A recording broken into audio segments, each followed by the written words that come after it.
Welcome to Like Mother, Like Murder. I am Rachel. And I'm Heather. We bring you the good, The badass. and the crime. This is Like Mother, Like Murder.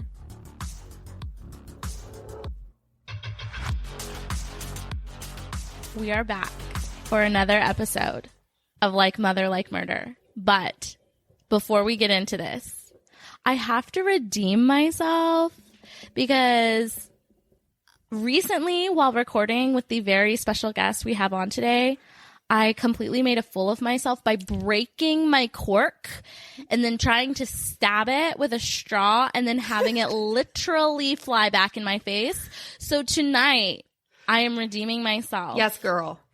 Is everybody ready? I'm ready. Drum roll, please. Oh, okay. I'm, we know it's like, not broken. Here we go. You're scaring me. Woo! There it is. With that pop, gosh, we you should bring in our guest that is joining us today because he can't hold out any longer. We have the one, the only Liam Collins from Crime Over Wine.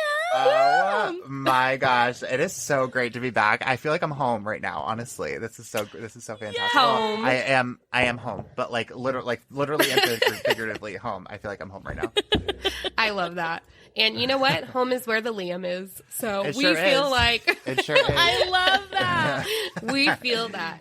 Thank you Yeah. so much for being here. We are so I'm so excited happy. to have you back because I mean, everyone, if you listen to Like Mother, Like Murder, I Pop it. like Pop it. I Pop like it. it. I was gonna say, it's like if you're listening to us, you either know Liam very well because we literally shout him out every single episode, or you're just kind of slacking and you should know him very well because we shout him out every episode. So come on, guys. With that said, Listen.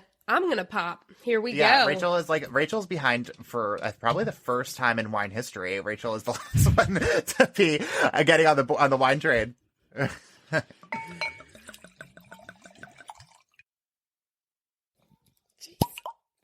Oh, that was a good pop, That was a pretty though. pop. That was a good Yeah, one. but I think the Love pop it. came with a fuck. 'Cause I think I did that. Oh man, Wow. I gotta pour it up, and we need to cheers. Yes, We sure Liam do. is here. We are happy. It's gonna be an amazing episode, you Love. guys. Oh, before we cheers, though, can I put on a Liam hat really quick? Oh, yes. We're drinking Estancia Vineyards. Wait. Pause. Sauvignon. I do not make that face whenever I do that.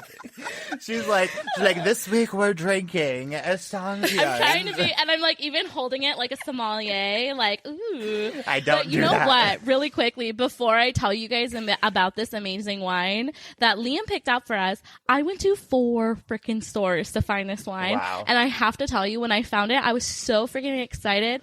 I sent the picture Dad, it's Yes. the best of me photo. in the car at like 8:30 in the morning on the wine run Yes. trying to find this wine. I sent it to Rachel and Liam like, oh my God. We success. have to find a way to get that picture out to the world because it is. We it will. is precious. We will. Amazing. Totally. Yes. Okay, so we're drinking Estancia Cabernet Sauvignon. I have a 2021. Do you guys also have a Oh, 2021? I don't know. Oh, yes, I have 2021. I do. Nice. Okay. So our California Cabernet Sauvignon offers balanced aromas of dark cherry, plum, and raspberry, layered with notes of savory and light oak. This wine pairs wonderfully with pasta with red sauce or steak. I love steak. Love. Steak's my shit. Yeah, let's cheers it up. Okay, so now that everyone has a beautiful understanding of Estancia and the flavors that it's giving today, let's cheers. Let's cheers to this long-awaited wine. Cheers, you guys. Cheers.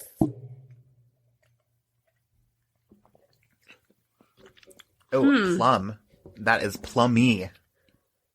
That is a Very lot funny. going on. I'm Yeah. definitely tasting the plum. Not so much the raspberry. You're right. I feel like I Definitely can oaky, taste though. the hint of cherry, but I know. It is savory and it has very light. I would say heavier on the oak. This claims to be light oak, but I would say heavier on the oak.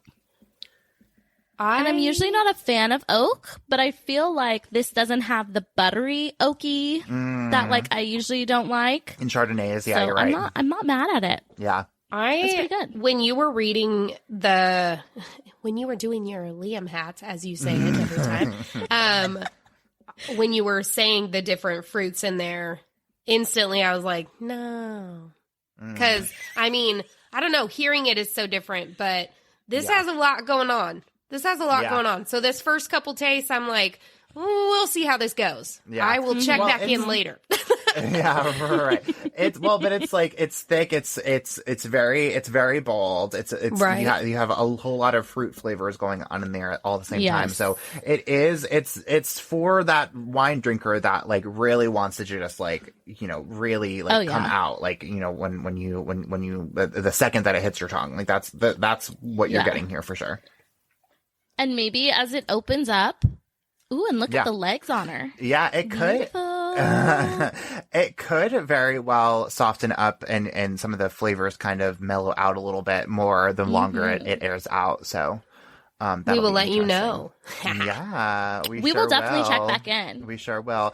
Can I also just say before we transition here, I just wanted to say how much I love and appreciate the both of you, because I know you guys talk about how much you guys love me all the time, and like that's great. But I do just want to say that how much I like have just appreciated getting to know you guys. It's been like 6 months, I feel like, right? Like I ish. know. I think it was like March of this year when we recorded. Crazy. And so it's just been such a pleasure getting to know you guys. And if honest to God, it's been like the best part of creating this podcast outside of like telling like victim stories. It's just like getting to know because I never would have met either of you two if I never started this podcast. If I ever started Crime Over Wine, and so I think that's really special and awesome. And so that's my gosh, So- Liam, thank you so much for saying that. Honestly, we talk about all the time how amazing the podcast community is and how welcoming, and especially the I true have crime to podcasting say community. Yes. Yeah. oh, Yes.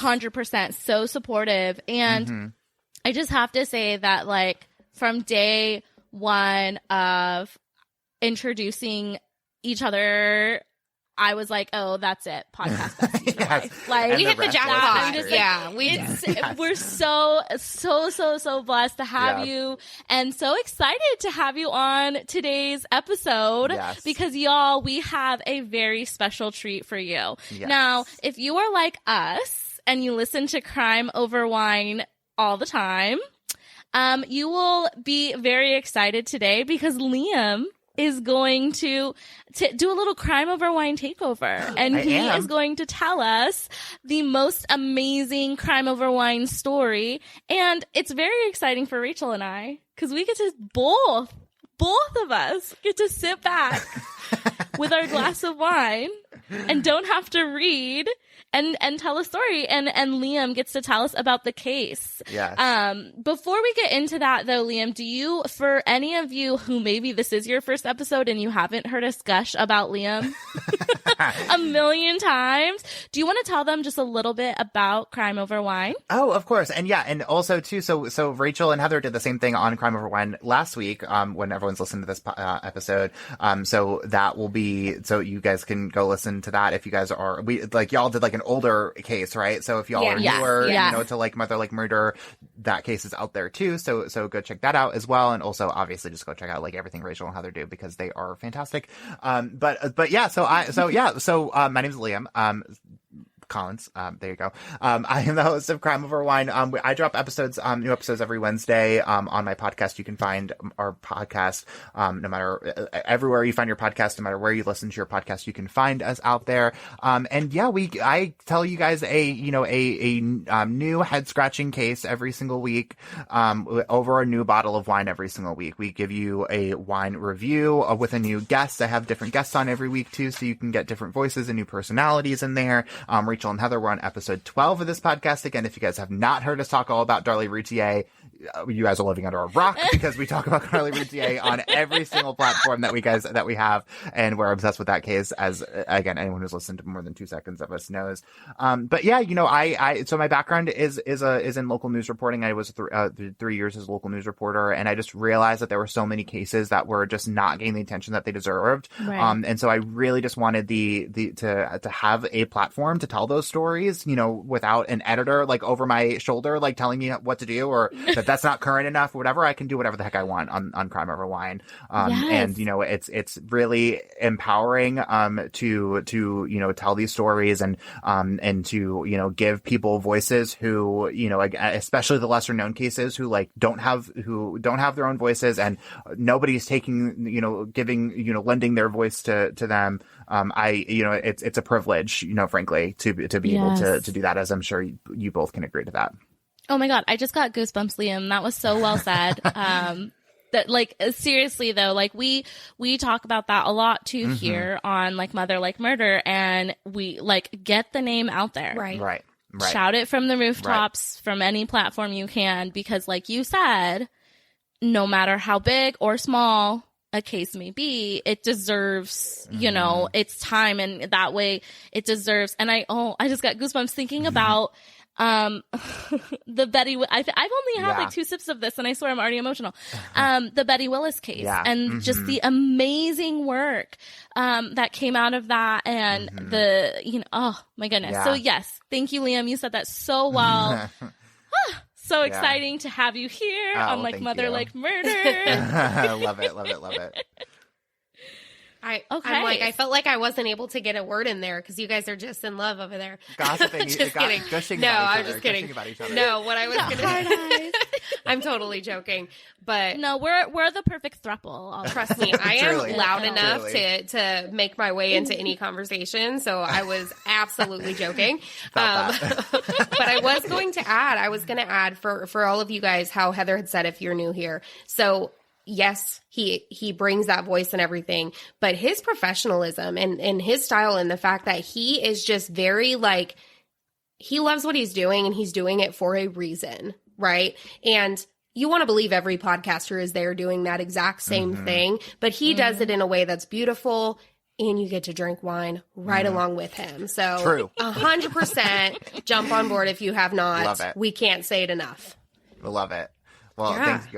thanks, guys. Appreciate you guys. Oh, Yeah. Oh my God. Well, now that you're officially, your head is the size of a balloon. Because we Listen, can't stop nothing new for gushing me. about you. Why don't you let's jump into it? Yeah, let's We've do got it. our wine.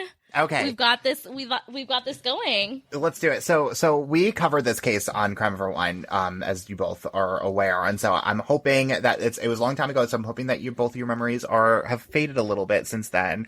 But it's still a really important case. It's such an important case. There's so many elements here that just are both heartbreaking and tormenting and just again, kind of what we're talking about. If one extra person knows this name, I'm happy. And so let's dive right there. So Rachel and Heather. So I want to come on to Mother Like Murder and to tell you a story that tore at a coastal North Carolina community's heartstrings. It's one of those stories that will make you wonder, if one thing took just a slightly different turn, would we be here talking about this story with tragedy at every turn? Today, I'm going to tell you the story of Mariah Woods, the heart of Onslow County. Oh. I do remember the basics of this case, but there are a lot of details that were just I specifically remember driving in my car to this case and being like, what? But I don't remember what those details were exactly. Yeah. I just remember my reaction to them. So yes, memories have faded a little bit. And also, thanks to the wine, I think it's gonna be okay. So Love it. Well, let's get right into it, right? Because I think there's so much to talk about here, and so let's just go for it, right? So let's do it. So Jacksonville, North Carolina, is where we are for this episode. It's a small city tucked right along the coast of the eastern side of the state. It's home to Camp Lejeune, the largest Marine Corps base on the East Coast. It's a pretty transient community, right? Like most military homes homes or towns are at the intersection of several major highways along the coast and right in the middle of some of the state's most popular beaches, too. There are about 73,000 people who call Jacksonville home, but they are far outnumbered by the few and the proud, the Marines.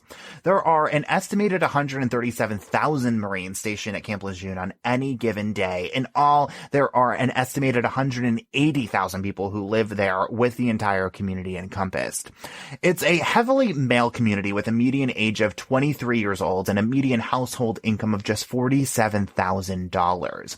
But it's an interesting spot, and I can say that because I actually lived there for a year. There are bars and clubs on practically every corner, and I'm not talking like these high-end spots either. There are some, of course, but like by and large, I am talking about these dive bars and strip clubs. So really just a place the Marines know they'll only be for a short period of time, and the businesses right off of the base market directly to that crowd. Yeah.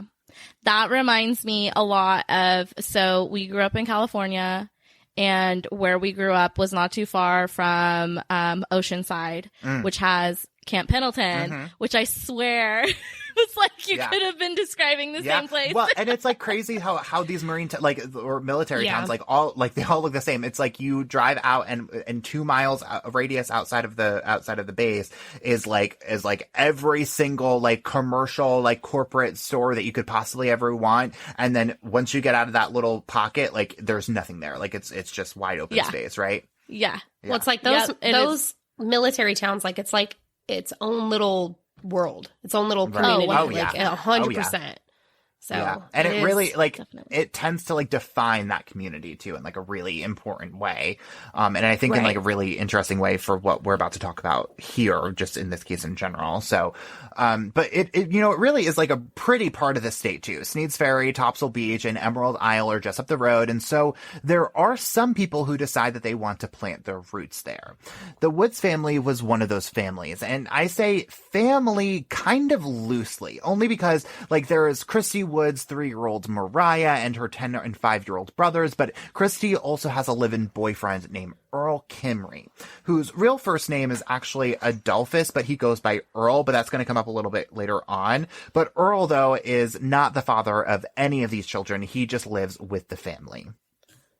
First things first, like anytime I hear the name Earl, I'm sorry. I can't help. I mean, we've sang it so many times on like Mother Like Murder, Goodbye Earl. I don't know. So I'm sorry. I mean, not that I want to call him Adolphus, but just. I was just going to say, when the alternative is Adolphus, I'm not really sure which one's better. Adolphus, which like, or Earl. Like, if you were going to change your name, why not pick something a little bit, I don't know. Yeah, I wonder if it's like his middle name or something. Like, I don't know. I guess that maybe. Would make sense. Okay. Yeah. Then I guess it's a little bit better, but not really. Yeah.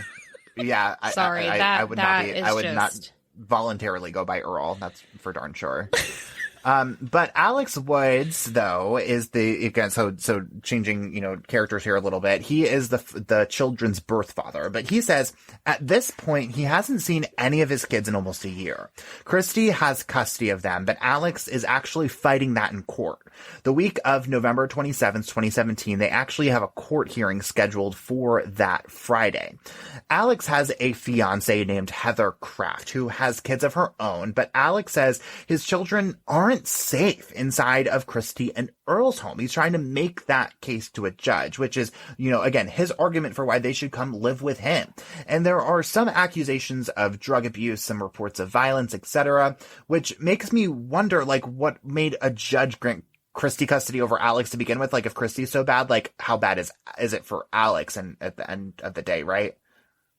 Right. And you just want, like, we know that there are some states who will kind of default to the mother almost regardless of what the situation is on either side. So, like, I get that. But then also, like, I wonder, like, how old were these kids when maybe she got together with Earl and was Earl the one that kind of brought that into the fold? I mean, was it so bad before? Like, who knows? Yeah. It is like a fairly new relationship, like in the grand scheme of things. Like I want to say they were together for about a year or so, which isn't like a super long amount of time for like in like kids worlds. But like it is like a significant time period to be in a relationship with someone. It does just make me like start thinking about what's going on, how things are, what the situation's like, all of that. And it just makes me think, like, I'm guessing Alex and Christy just don't get along. Well, no, not at all, Rachel. In fact, a judge issued a no contact order for both of them. And that's because when they do talk, it tends to get pretty heated. And I mean, like, dangerously heated. There was a report from 2016 where Christy is accused of trying to run Heather over with her car in front of her children during a fight. Oh. Christy is charged with simple assault and communicating threats, but those charges are eventually dismissed when Heather fails to show up to court. But Heather tells the Jacksonville Daily News that she didn't show up because her ankle was broken and she was actually just late to court, but the clerks didn't relay the message. And like, look, like I've covered this court in this exact courthouse actually before, and I know that it actually works really similarly to how I'm sure, like, you know, like a lot of court systems work, you know, where like these court hearings like aren't the only cases the judge is hearing that day. They just start like at a specific time, like 8 a.m. and go. And if you're not there when like you call their name, like not exactly their problem. Right. Which I understand to an extent. Like you have to be like, no, like we have, like you can't just delay the rest of the cases for the day.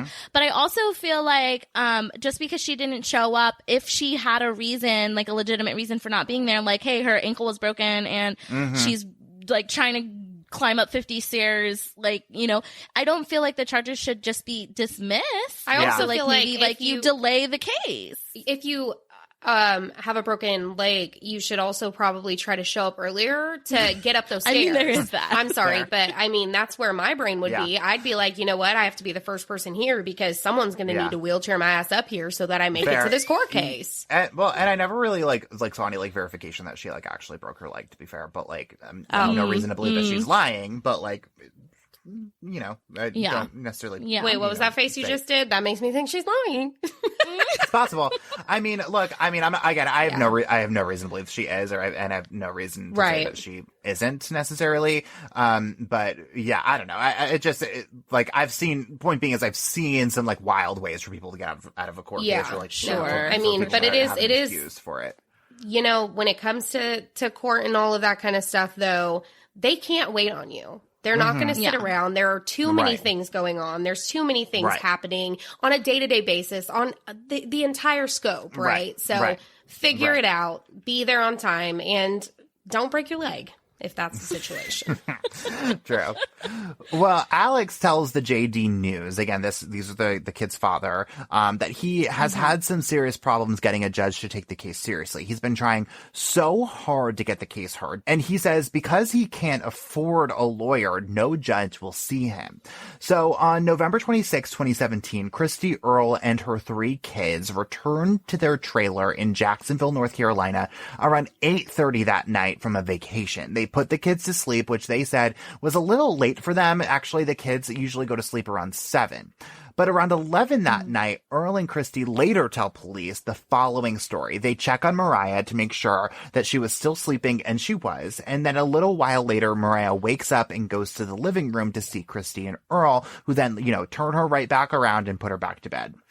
Sometime later, they all go to sleep and call it a night. But around 5:15 in the morning, Earl and Christy wake up, stretch, wipe the sleep from their eyes, and start their Monday. But as they walk around the trailer, they discover that Mariah is nowhere to be found. It's every mother's worst nightmare. Like that sentence to me right there is just so painful. Like I could not imagine, and it just makes me hurt. Look harder. Like nowhere to be found. Where are you? Yeah. I mean, I don't know. Like and I go back to so because everything like just seems kind of pretty normal. Cause like, I'm sure you guys have been here, right? Where like, you know, little girl wakes up, like wanders on the hall and says she can't sleep. And you're just like, okay, well, like, let's put you back to bed. Like, there's no reason for you to be out here. So it just seems like everything's just like going fine. Like, it's just a very normal night. Come back from vacation. Like, everything's okay. That seems like a typical, I mean, not that it's happening all the time, but this situation is something that is, I've lived it, you know, that's something that we've lived as parents. And, but still the fact that you have that night that is normal and you have that night that is something you've lived before and it's the same thing that you're used to. And then all of a sudden you wake up and then you can't find your child. Right. That is just, I couldn't even imagine. Yeah. Well, in Mariah's room, Christy and Earl only find Mariah's pink PJs and shoes that she needs to walk. And she has a birth defect, actually, called muscular dystrophy that makes it really hard for her to get around on her own. So she really needs those shoes to get absolutely anywhere. They search around the trailer and even circle the property 2 or 3 times, but find no sign of Mariah. So around 6 that morning, Earl decides that he's going to call 911.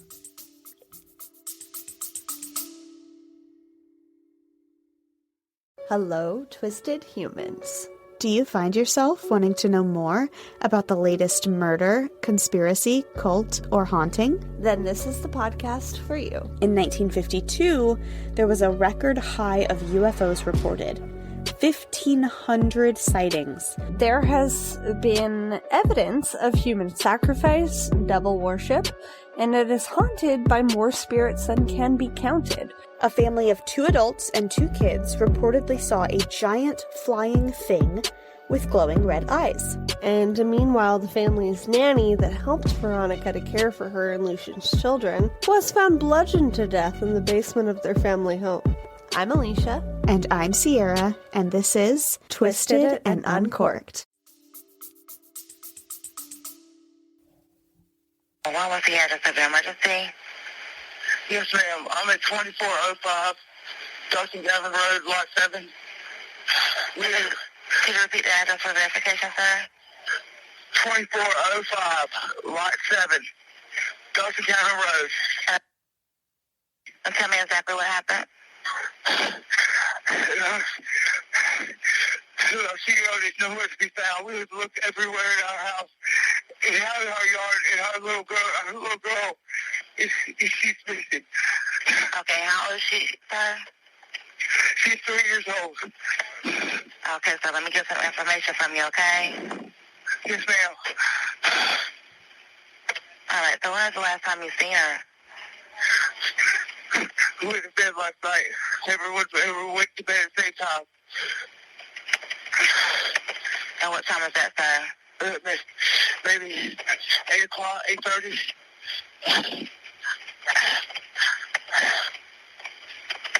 All right, let's get this information in the system.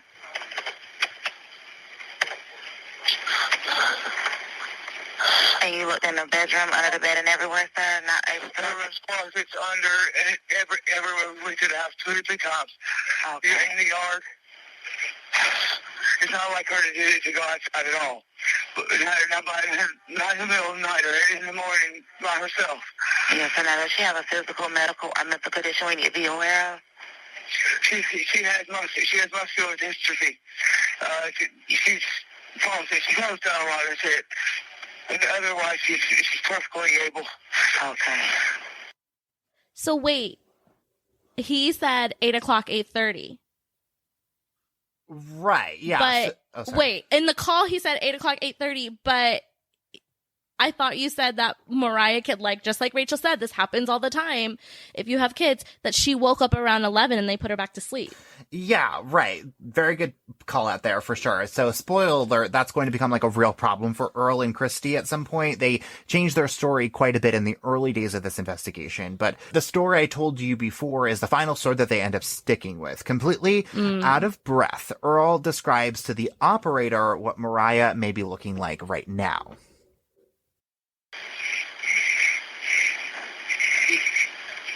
All right, so I need to get a description. What race is she? She's white, blonde hair, about 3 feet tall. Do you know how much she weighs? About 30 pounds. Okay, does she have any characteristics on her face, like scars or birthmarks, anything? Blue eyes. She's in her pajamas. Okay. And what kind of PJs did you put her in, sir? What color? Do you remember? They were pink. Okay, and her name? Her name is Mariah. Mariah? Woods. Last name Woods? Yes. Okay.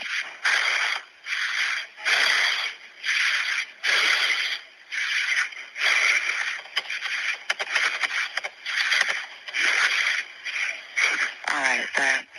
And who was the last person that you seen her with? The last time, me and my girlfriend put her to bed right when we came in. We came in from a trip last night, and everybody went to bed at like 8:30 or 8 around that time. Okay. I can't say for sure because we usually go to bed at 7:30, but we're coming home from vacation. Okay.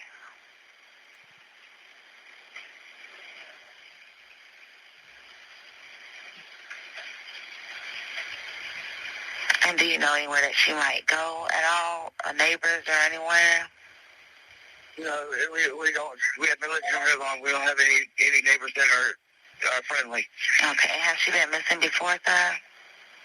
No, ma'am. Okay. Did you see any personal items taken, like a blanket or a teddy bear that she might have? You said this. You said this. No, nothing.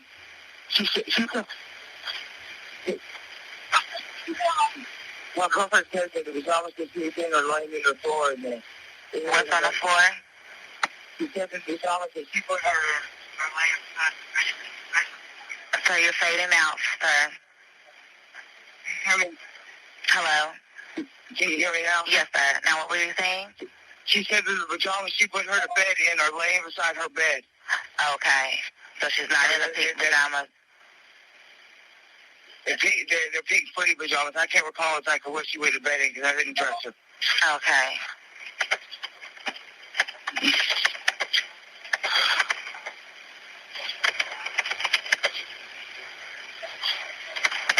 And you sit there on the floor? She's on the floor in her room.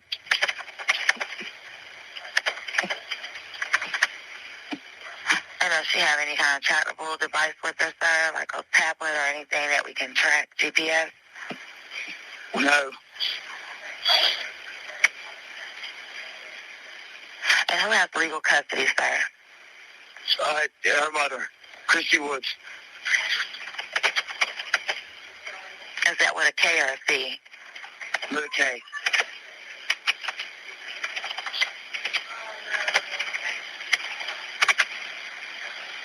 Okay. Now, was there any letters or anything left behind? Do you think anyone... No, nothing. Okay. Nothing.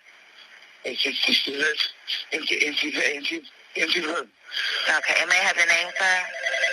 My name is Adolphus Kinley. I'm sorry, you said your first name is... You're fading out again, sir. Hello? Can you hear me? Yes, sir. Can you hear me? Mm-hmm. Hey. And you said your name is? This is Kimry. Kimry? Yes, K-I-M-R-E-Y. And last name? K-I-M-R-E-Y. Okay, your first name? Adolphus, A-D-O-L-P-H-U-S. So at this point in the call, Earl starts fading in and out of service. And this is like a really bad service area in Onslow County, North Carolina. But it appears Christy and Earl begin to realize that Mariah left a lot of items behind, and they begin to panic. Okay. Now just try to find a recent photo of her, sir. Make any list of friends or addresses, phone numbers that you feel that she may go to, or anyone that she knows in the area that she's familiar with. Okay? Okay. All right. Just try to locate her and have someone stay at home just in case she does return. If she is located, sir, give us a call back immediately, okay? Okay. We'll get an officer dispatched as soon as possible, okay? Okay, thank you so much. You're welcome. Bye-bye.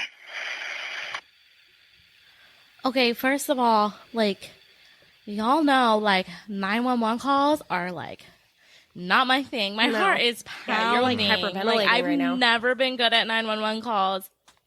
I've never been good of, like whenever someone's like, we have video footage of their last moment seen alive. I'm like, I don't So, first of all, like, I need to take a couple breaths. Second of all, like, it just, like, it breaks my heart because, like, my daughter is 3. I can't imagine having to make a call like that, first of all. And, like, I mean, I always wonder, too, like, in certain situations, like, I think about this a lot, like, in terms of, like, JonBenet Ramsey's case, too. And, like, also, like, Darlie. What do you think, like, determines who calls the cops in a certain situation, right? Because, like, if like, let's say mom was freaking out so badly that, like, he was like, I have to do this because she can't even, like, get a couple breaths in, or, like, is she the one, like, did she say you need to call them? And he's like, okay. Yeah. But it's like, I mean, at least this guy knew a decent amount, but like some people would be like, oh, I have no idea what she went to bed in. What did she go to bed in? Or, you know, yeah, exactly. So, like, I always think about that too, which is, I don't know. A decent amount. You seem to know, I don't like, know. a lot of detail. So, one of the things that, like, I understand that, I love how you, like, brought up those cases, right? Because we talk about things all the time of, you really don't know how you're going to act. You really don't know what you're going to do. And you can judge these people. You can think, there's no way I'm doing that. There's no way I'm doing this. I'm 100% going to do this. You don't know, right? Until you are in that situation, you don't know what you're going to do. But one of the things that was, like, that stuck out to me is, I truly don't think I could be answering all of these questions and be staying calm and be staying like this calm, collective person who's answering these questions. I'd be like, is someone coming? Is someone here? Where are they? Yeah. Why is someone not here to help me find my baby type thing? And I just don't get it. Like, I guess as, like, a parent. Yeah, and I agree, and I like to with this huge caveat that of what Rachel has said about, like, you never know how you're going to react in these situations, but, like, for me, like, if I was, and again, totally hypothetically speaking, and, like, obviously from what I'm about to say, but, like, if I was, like, Mariah's mom and, like, this was happening, like, I feel like I would want to be the person who's, like, making the phone call to be like, get the fuck over here, like, right now. Yeah. And also too, like, cause she's the person who knows her best, like, literally knew her from, like, the moment that she was born. And so you think that she would know, like, you know, what color her eyes are, what color her hair is, how tall she is, like the that weird birthmark and, like, that place that nobody knows except for mom, you know, like, and like who she knows, who she interacts with, who she likes, who she doesn't, like that kind of thing. And so it just doesn't, like, it just always struck me as odd, I guess, that he decided to be the one to pick up the phone and call. Right, you're right. And, like, to be fair, like, maybe he didn't really think that, like they were gonna be, that he was gonna be asked all those questions. Like, maybe they just thought that he was just gonna, like, he just thought, like, he was just gonna call, they were gonna come, like, and then everything was gonna be okay, and everything was gonna be fine. So, like, sure, but, like, and, like, I feel like that's a reasonable expectation, or, like, you know, especially in this moment, that you're just gonna, like, be to say, hey, my daughter's, or my, you know, stepdaughter's missing, can you come, like, over here? And then they just send police. Like, they don't ask you all these questions left and right. I mean, I know that's what's going to happen because I've listened to 100 bajillion and a half of these 911 calls. Right. But no, and I think you make a good point. Not everyone sees it that way. And people can seriously look at it and be like, I'm in this panic mode. I'm in this. She could be fucking running up and down because she knows she's the one who's going to be searching harder than anyone else. Yeah. Get that phone, make that call, and then come help me search, right? So it's like, fair.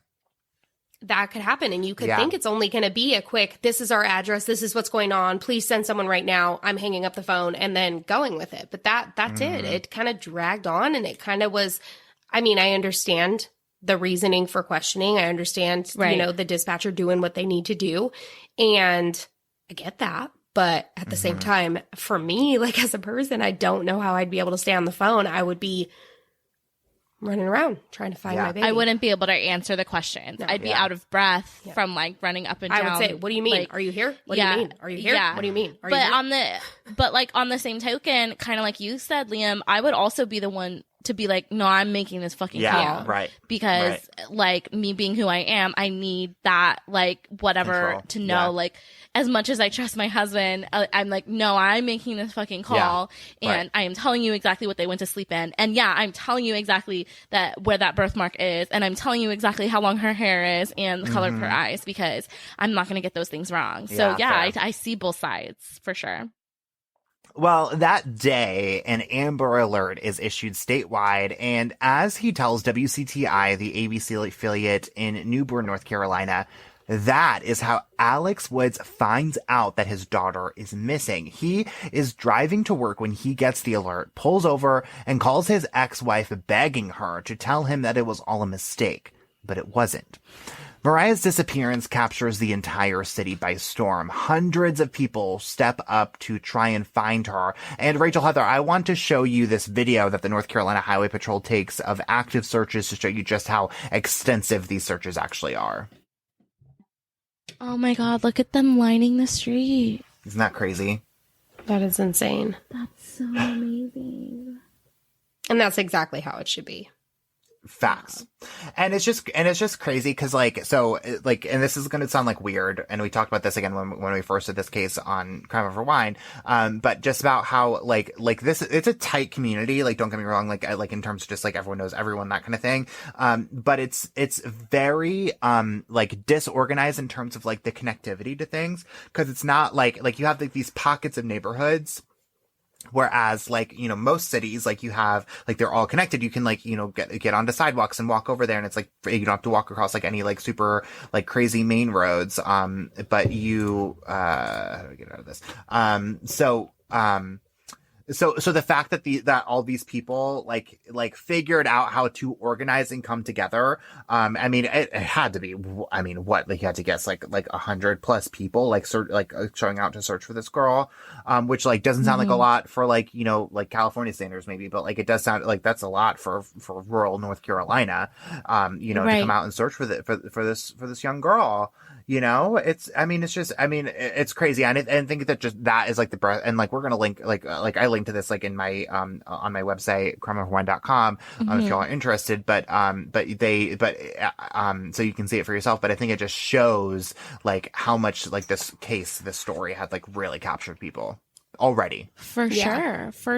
Yep. For people to show up who, you know, don't even, I mean, you have to imagine some of those people have never even heard of her or her family, like never have no connection to them whatsoever, except for the fact that they live around the same area. Like, same town, that's just like an amazing show of support. But like, also, I wanted to point out, oh my God, as heartbreaking as it is to be a mother who wakes up to find your child's bed empty, imagine being a parent who then has to hear that their child is missing over a fucking Amber Alert. Are you kidding me? Yeah, we kind of did gloss over that big time, but horrible. Yeah, I know. I like, listen, like, no matter how like fucked up your relationship is, like, if your child goes missing, like, you don't fucking let them find out for it via an alert on your phone. Yeah. Oh. Yeah, especially because at this point, it is seeking every single person to find your child. And I mean, you can have every issue there is in the world, but you push that aside and you are doing all the things that you can to find your child. Yeah. And also, why wouldn't you look there first and be like, hey, I know this is good point. You know, like, but I'm gonna call long you and shot see that also. She made it across town, but still, or hey, did you come pick her up? Like, jerk, right? You know, but like, you know, something, you know, and like to be like, this is not justifying this, like, if this is like the mentality at all, but it's maybe just like not excusing it, finding like explaining, I guess, maybe potentially where Christie's head may be at this point. Like, it's, I could see, I guess, hypothetically speaking, where it's just like like you're already in trouble with the court system. Like it's already looking kind of dicey for you. Like you already have these accusations of child abuse. And like you don't, like you like maybe let's delay it just a little bit of letting the dad know to like not give him as much ammo just in case she turns up. Like, you know. Yeah, I can see that too. But at the same, I can totally see where like, oh, if I find her in the next hour, like no one has to know, especially my ex who's already taking me to court for custody. Yeah. But at the same time, I'm it's also the thing of I don't even give a fuck who, like, even if he has her, I just need to know that she's okay. Yeah. Right. And I feel like that should trump. Oh yeah. Because if you don't have custody, to know that your child is alive, like, and in the care of her father, that's better than no child at all. Yeah. So. Yeah. Yeah. Well, when Mariah still doesn't turn up days later, more and more agencies get involved, including the FBI. In all, more than 700 volunteers show up to search hundreds of acres of residential and farm area. 225 investigators conduct more than 100 interviews to get hundreds of tips in Mariah's disappearance. Police issue public statements at this point, begging anyone who spoke with the family from the day before Mariah went missing on to come forward. The local sheriff, Hans Miller, says investigators searched through more than 95,000 pounds of trash, which just makes me a little sad at the idea that police are like think that like her teeny tiny little body may have just been like thrown away with the rest of like the spoiled food and the used paper towels. Like oh man, I can't even go there. And that hurts my heart. Just like the idea of that. It does. Well, they didn't find her there.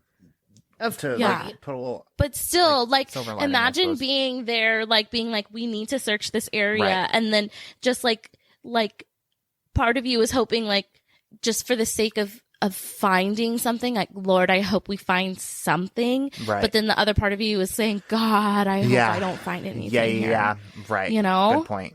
Yeah. Where am I? Okay.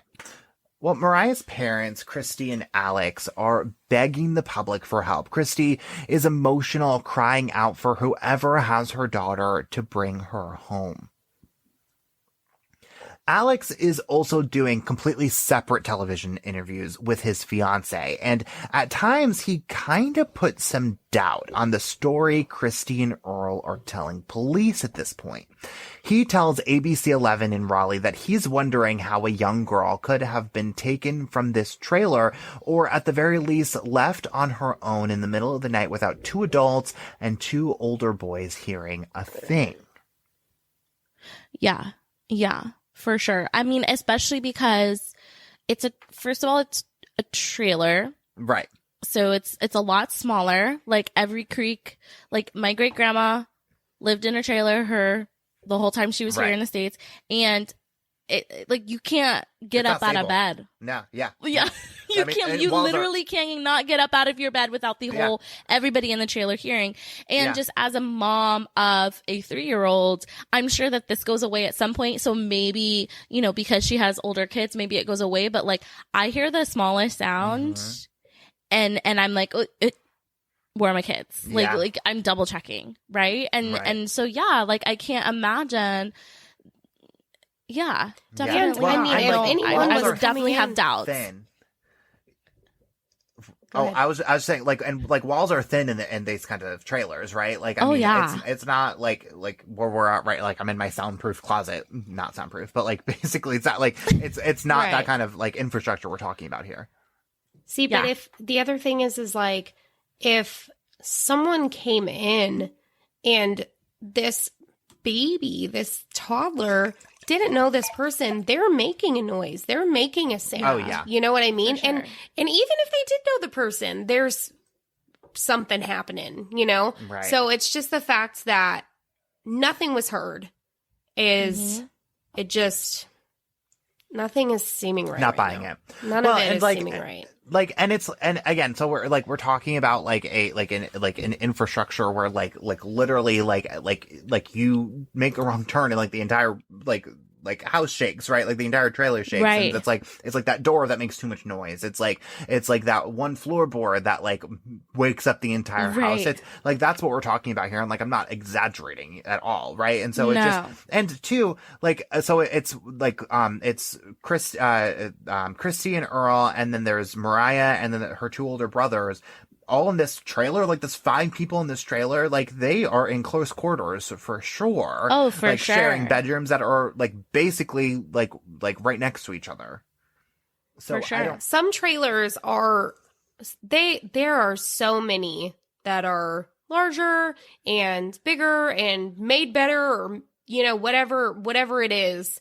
But the thing is, this is not some huge home where the rooms are on opposite sides of the structure, and someone's 3 stories up and someone's, you know, downstairs. That's not what it is. So you will hear things that are going on in this close proximity. There's no way to not hear these things. Yeah. Yeah. 100%. And the fact that it wasn't just like one other person who happened to not be able to hear something. Yeah. Right. It was 4 other people who didn't hear something. You're right. Yeah. Right. Well, and like a very short time period too, right? Because remember, so Christy and Earl like called 911 at 6 o'clock in the morning. They claimed that Mariah was, you know, last seen around a little after 11.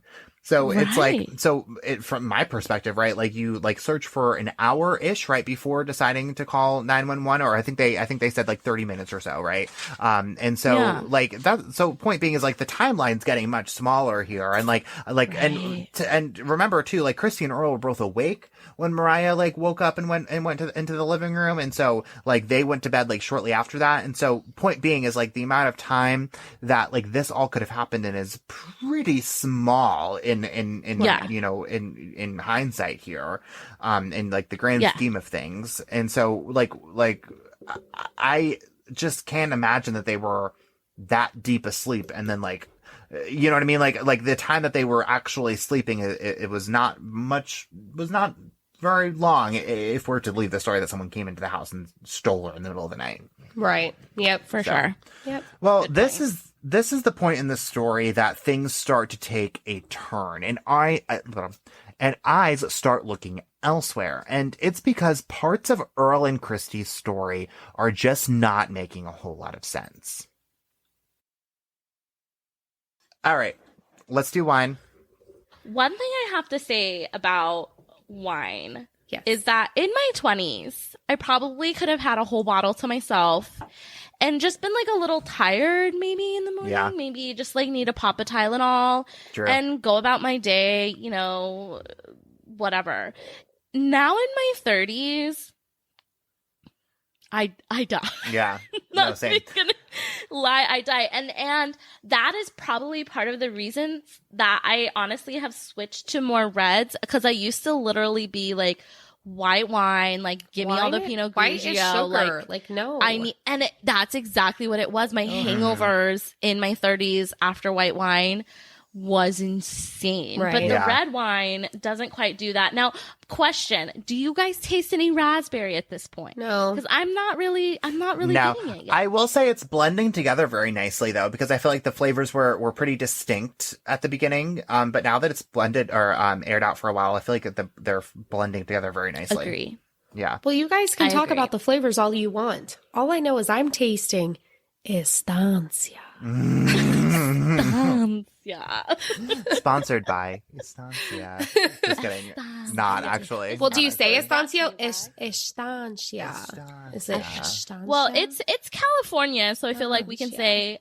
Oh, it is in California. It's Estancia. Just kidding. Okay. Yeah, depending on it, you can either go Estancia. No. That totally Valley girl.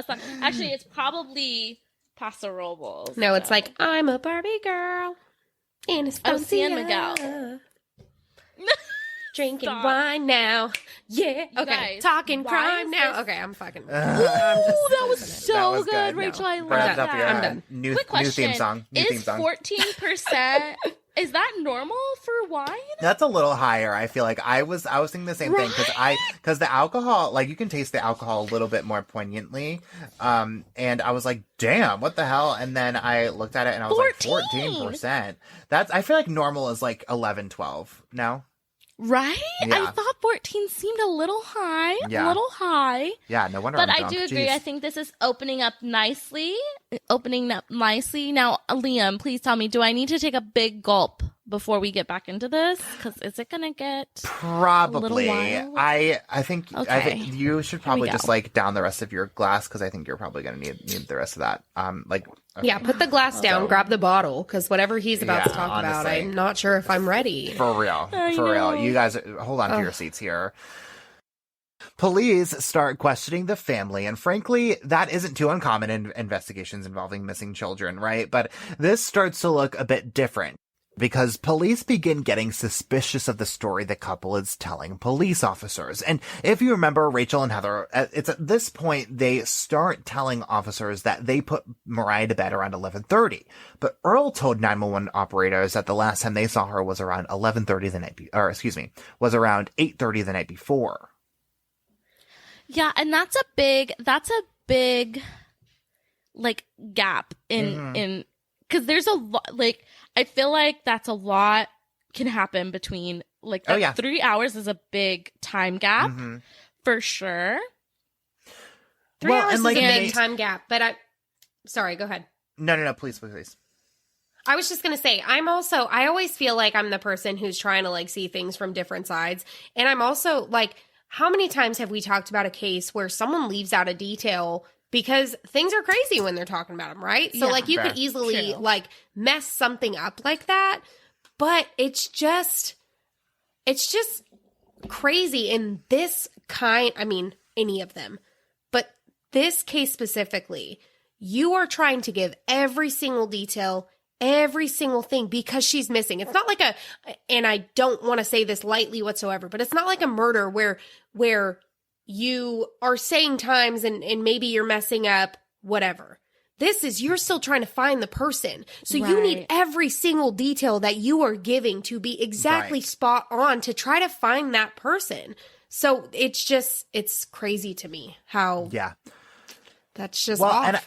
And I guess, like, I could see, like, a world where it's like, okay, like, oh, yeah, that's right. I forgot she got up in the middle of the night. Like, you know, like, okay, sure. But you would think at some point, like, that would be ironed out, like, very specifically, right? Like, and not, like, you know, days later when, like, she's a missing person. And then all of a sudden you start saying, like, hey, like, by the way, you know, this is, you know, this actually, it just, because again, it tightens the timeline here because we're talking about a very small timeline, you know, in the grand scheme of, you know, some of the timelines that, you know, the cases that we've covered on our respective podcasts. So it's like 3 hours is a long time in cases of missing children. I mean, they say I think they even say the first 3 hours is the most important one, are the most important ones. And especially, and 24 hours is like, you know, it's kind of game changes there. And so it's like every minute counts in these types of situations. And so, I don't know, man.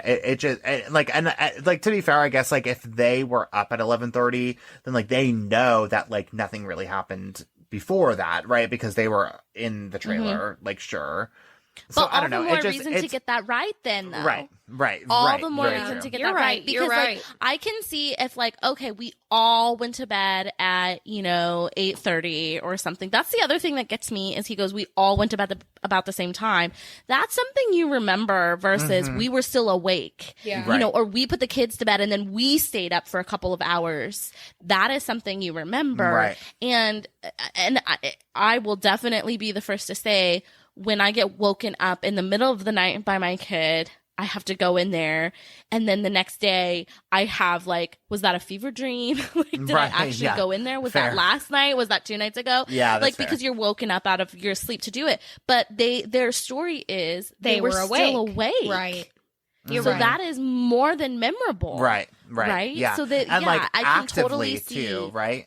Yeah. Exactly. Exactly. Right. Like, It's not it like they were, wasn't like, like they falling were asleep like, on the oh couch. crap, Yeah. like I'm being woke up and I don't Right. remember. Right. Yeah. It fair. makes a big No, good point. difference. It does makes a make big difference. it makes a huge difference for sure. Well, that alone is enough to raise an eyebrow or two, more than likely. And at this point, police tell the media that they are operating off of the theories that either something happened to Mariah inside the home or someone she knew took her. Oh, And man. isn't that, I mean, I don't know the statistics, but that's it's astronomical. usually what it Yeah, is. 9 times out of 10, at Exactly. least. Well, and like the people who had the opportunity to do this is very small too, right? Because it's not like they live in a city like Los Angeles or like Chicago or whatever, where there are like even like in an apartment building where there are a lot of people around. Like they live in a trailer on a lot that's like set off from the main highway, like in the wooded area. So it's like why would anyone go after that trailer to steal a child? Right. So like I mean I think again, I mean, like, granted, sure, like, you know, like someone that Mariah knew could have been like an estranged uncle, like, could have been a family friend, like that kind of thing. So, like, it doesn't have to be like someone who's within the immediate vicinity of the home. And like, it makes sense too, right? Because why would she can't go off, like, you know, like wander off on her own because of her disability. So someone must have taken her and she must have gone willingly for no one else to hear that in the home, if that's the theory we're going off of here. Yep. Man, I gotta take a drink. Yeah, same. Well, if Earl and Christie's suspicious story changes weren't enough for police to look at them more closely, something that happens just 2 days after Mariah's disappearance certainly is. Police are called to a bar in Sneads Ferry, not too far from Earl and Christie's trailer in Jacksonville. There, police take a report that Earl and another woman were verbally assaulting another man. Police take a report for communicating threats, neighborhood disputes, and a suspicious incident that doesn't have any elaboration. What? Okay, so first of all, Sneads Ferry is the most interesting name I've ever heard of. It's a very beautiful town, though, in my life. It's gorgeous, but not the point. I'm loving it.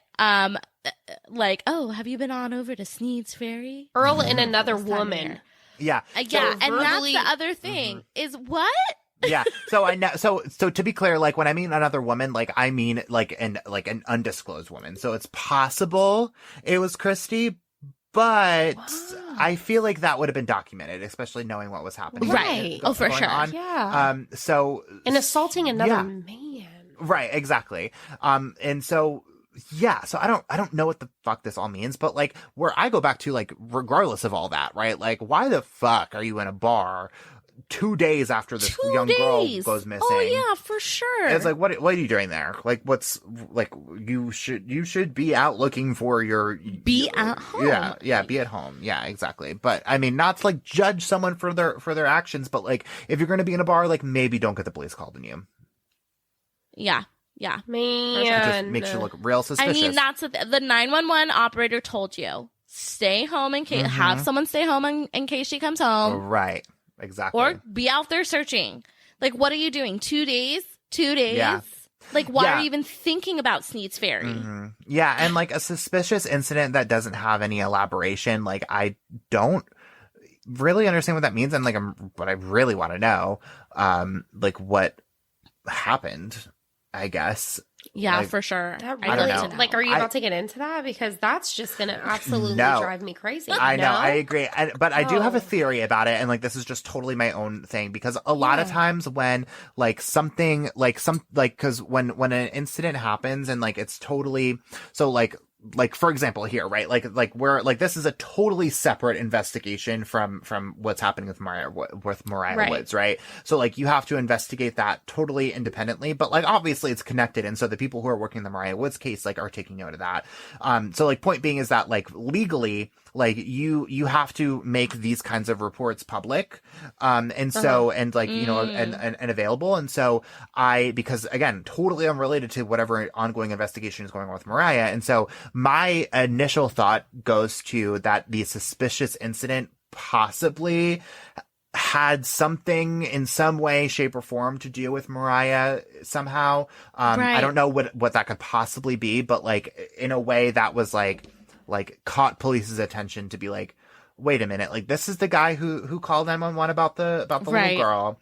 Like something is making that connection here. I don't know what it is, but point being is, so like if you put it that way, you don't disclose it, so that way you can still follow the law with this report, but you don't compromise this investigation. Yeah, because if it was something 100% unrelated, they would say in an unrelated incident. See, exactly. Or they would say due to, a fight or something like that. See, that's crazy. Like the fact that they say it's undisclosed. Right. Yeah. I have to say it. I'm sorry. I have to say it. Go. But it's like one of those things too that drives me absolutely crazy because so just for a second, picture like any time that you've been like really bothered by something or really mad by something or something's like really just like I'm like trying to think the best way to explain it. But something's going on, right? Really bothering you? This case is really bothering you. But it's like something's going on. Yet then you have this other issue because you're so mad and you are so like something's happening and you blow up in another area type thing, right? Sure. So it's like you have all that anger, all that resentment, all that guilt, whatever it may be at this point. And then whoever's walking near you, it's like a ticking time bomb. And you're just like, I'm going to attack this person for whatever fucking reason because I'm at that level of explosive, right? Yeah. And like, it makes me think like, is that type of situation? But then the fact that who is this woman? And or it's a situation where this is just who he is, right? I mean, it has nothing. Yeah, to do maybe with so. Mariah. Maybe so. I mean, because and let's talk about who Earl is, right? Liam. So there is even more evidence against Earl and Christy that maybe their house wasn't exactly a home. Neighbors tell police that there are constant domestic problems in their trailer and that Earl is an abuser of alcohol, weed, heroin, and meth. The Jacksonville Daily News reports that there were several domestic abuse and disorderly conduct calls to the trailer. In 2011, Earl is cited for being intoxicated and disruptive and for resisting, delaying, and obstructing a police officer.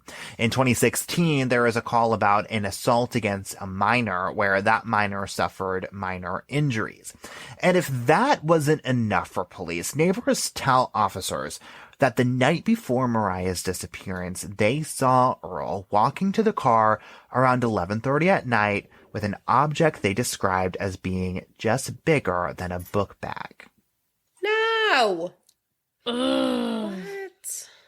So this is what gets me a lot in a situation like this. Like, we know that there was already a custody dispute, and then like if there was ongoing, and I mean, I don't know if any of these things against Earl were while because you said like their relationship was relatively new, so like he obviously had this past not great, and so like who knows like what his actions were while he was with Christy at the trailer with the kids. But we've said it before, and I'll say it again, the biggest predictor of future behavior is past behavior. I know people can change their lives around, and I know that it is possible, and more fucking power to you, all of the good vibes in the world.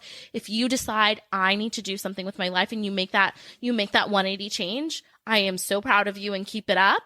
But the bottom line is, for the majority of people out there, that's not the way it works.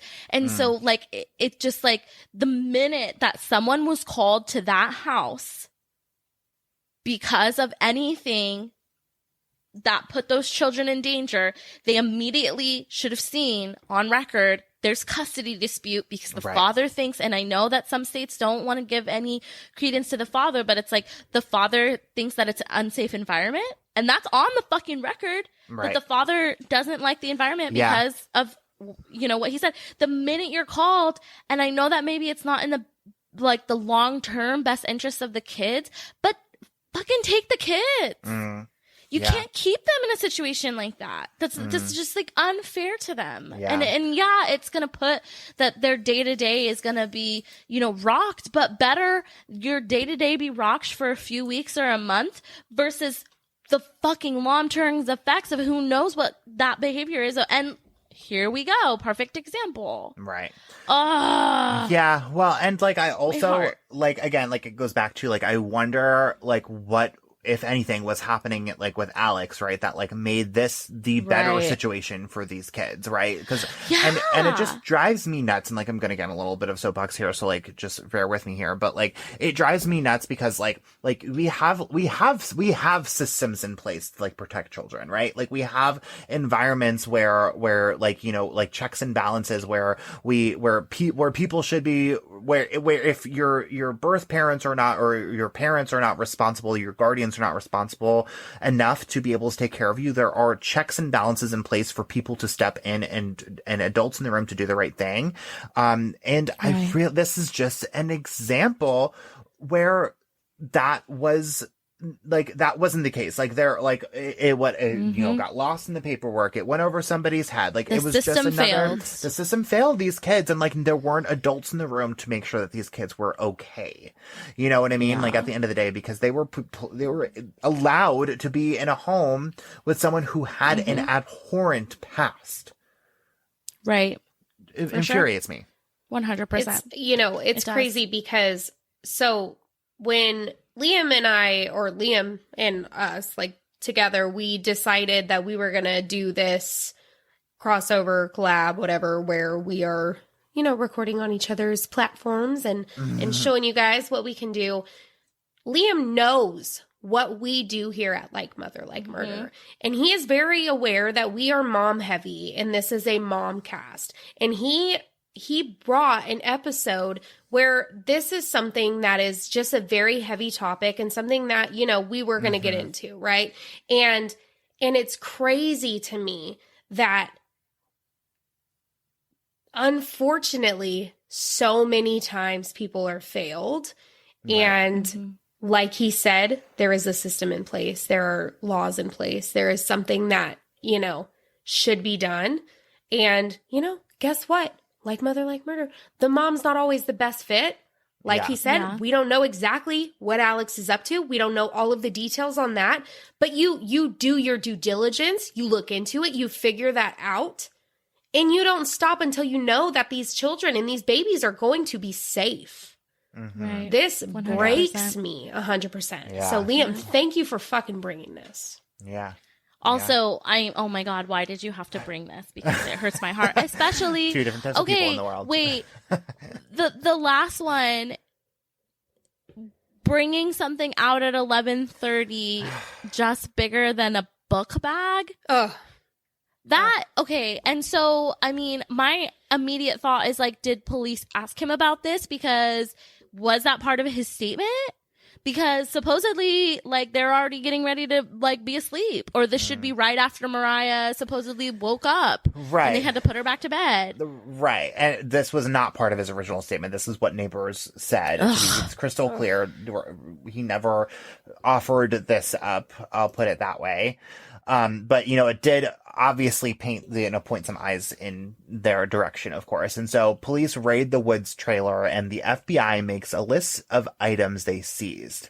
As reported by the News and Observer, investigators take a pink jacket, zip ties, children's clothing, carpet sections, and swabs from the seats of their family van. I also saw some reporting that investigators also took a section of the wall from the trailer for analysis. Ooh, sections of the wall. Yeah. Zip That ties? doesn't sound There's so many good. things that it's just Oh, yeah. Oh, none of this. Right. None don't of like this. it. Right. And like a lot of this, like to me, like children's clothing, like, you know, like swabs from the seats of their family van, like, okay, like all of that, like seems like normal enough that like, but like they still have to document it that they like took it. So like, okay, but like they don't take walls out of homes just No, because. right. No. Right. And Right. that just, it hurts me because at the beginning of this episode, you know, our hearts hurt because you think, I mean, after the first thing that you said on this, the very first paragraph, our hearts hurt of thinking of an intruder, someone who comes into the house and does something like this. But to think of the possibility of someone within these walls, Right. even if statistically that number might be higher, it still Hard. blows my mind even more so. Yeah. And Yeah. Well, around this same time, the investigation starts to heat up, and as hundreds of people continue searching for Mariah, they get the news that the people they've been praying for may not be as innocent as they wanted to believe. On December 2nd, 2017, just 5 days after Mariah is reported missing, Earl Kimry is arrested and charged with obstruction of justice, second-degree burglary, felony larceny after breaking and entering, possession of stolen property, and concealment of an unattended death. it's a lot. Ah! Like, that's Oh just, my God. it's a lot. My head goes in a few different directions. First of all, 5 days later, I'm happy it's not way longer later. I'm happy Sure. it's only 5 days later. I wish it was not at all. Yeah. Well, and like But a lot just- happened in those 5 days. I mean, obviously we just covered like Right. 90% of Right. the episode in 5 days. So Yeah, for sure, 100%. And then you're just like arrested, charged with obstruction of justice, burglary, felony of, larceny, yeah, talk breaking and about entering. throwing everything all except of for the kitchen these sink at this things. dude. I mean, yeah. Yeah. Yeah. Yeah. So, but the question is like, why now? Did they find the body? Did they find Mariah? Well, no, not at this point necessarily, Heather, but there is no mistaking Earl's charges. Police clearly have enough evidence to believe that Mariah is dead, and Earl had something to do with it. His warrant says he removed Mariah's body from the scene knowing she had died from unnatural causes and acted with deceit and intent to defraud law enforcement. He is held on a $1 million bond, and I can only imagine that's kind of like maybe like a genius police strategy. Maybe like putting him in jail certainly allows them to put the pressure on him to tell them where to find Mariah, assuming that they're right at this point. And Earl like does actually indeed know where Mariah is, but like now they're just like have all these like scope of charges on him while they're still trying to prove all this other stuff.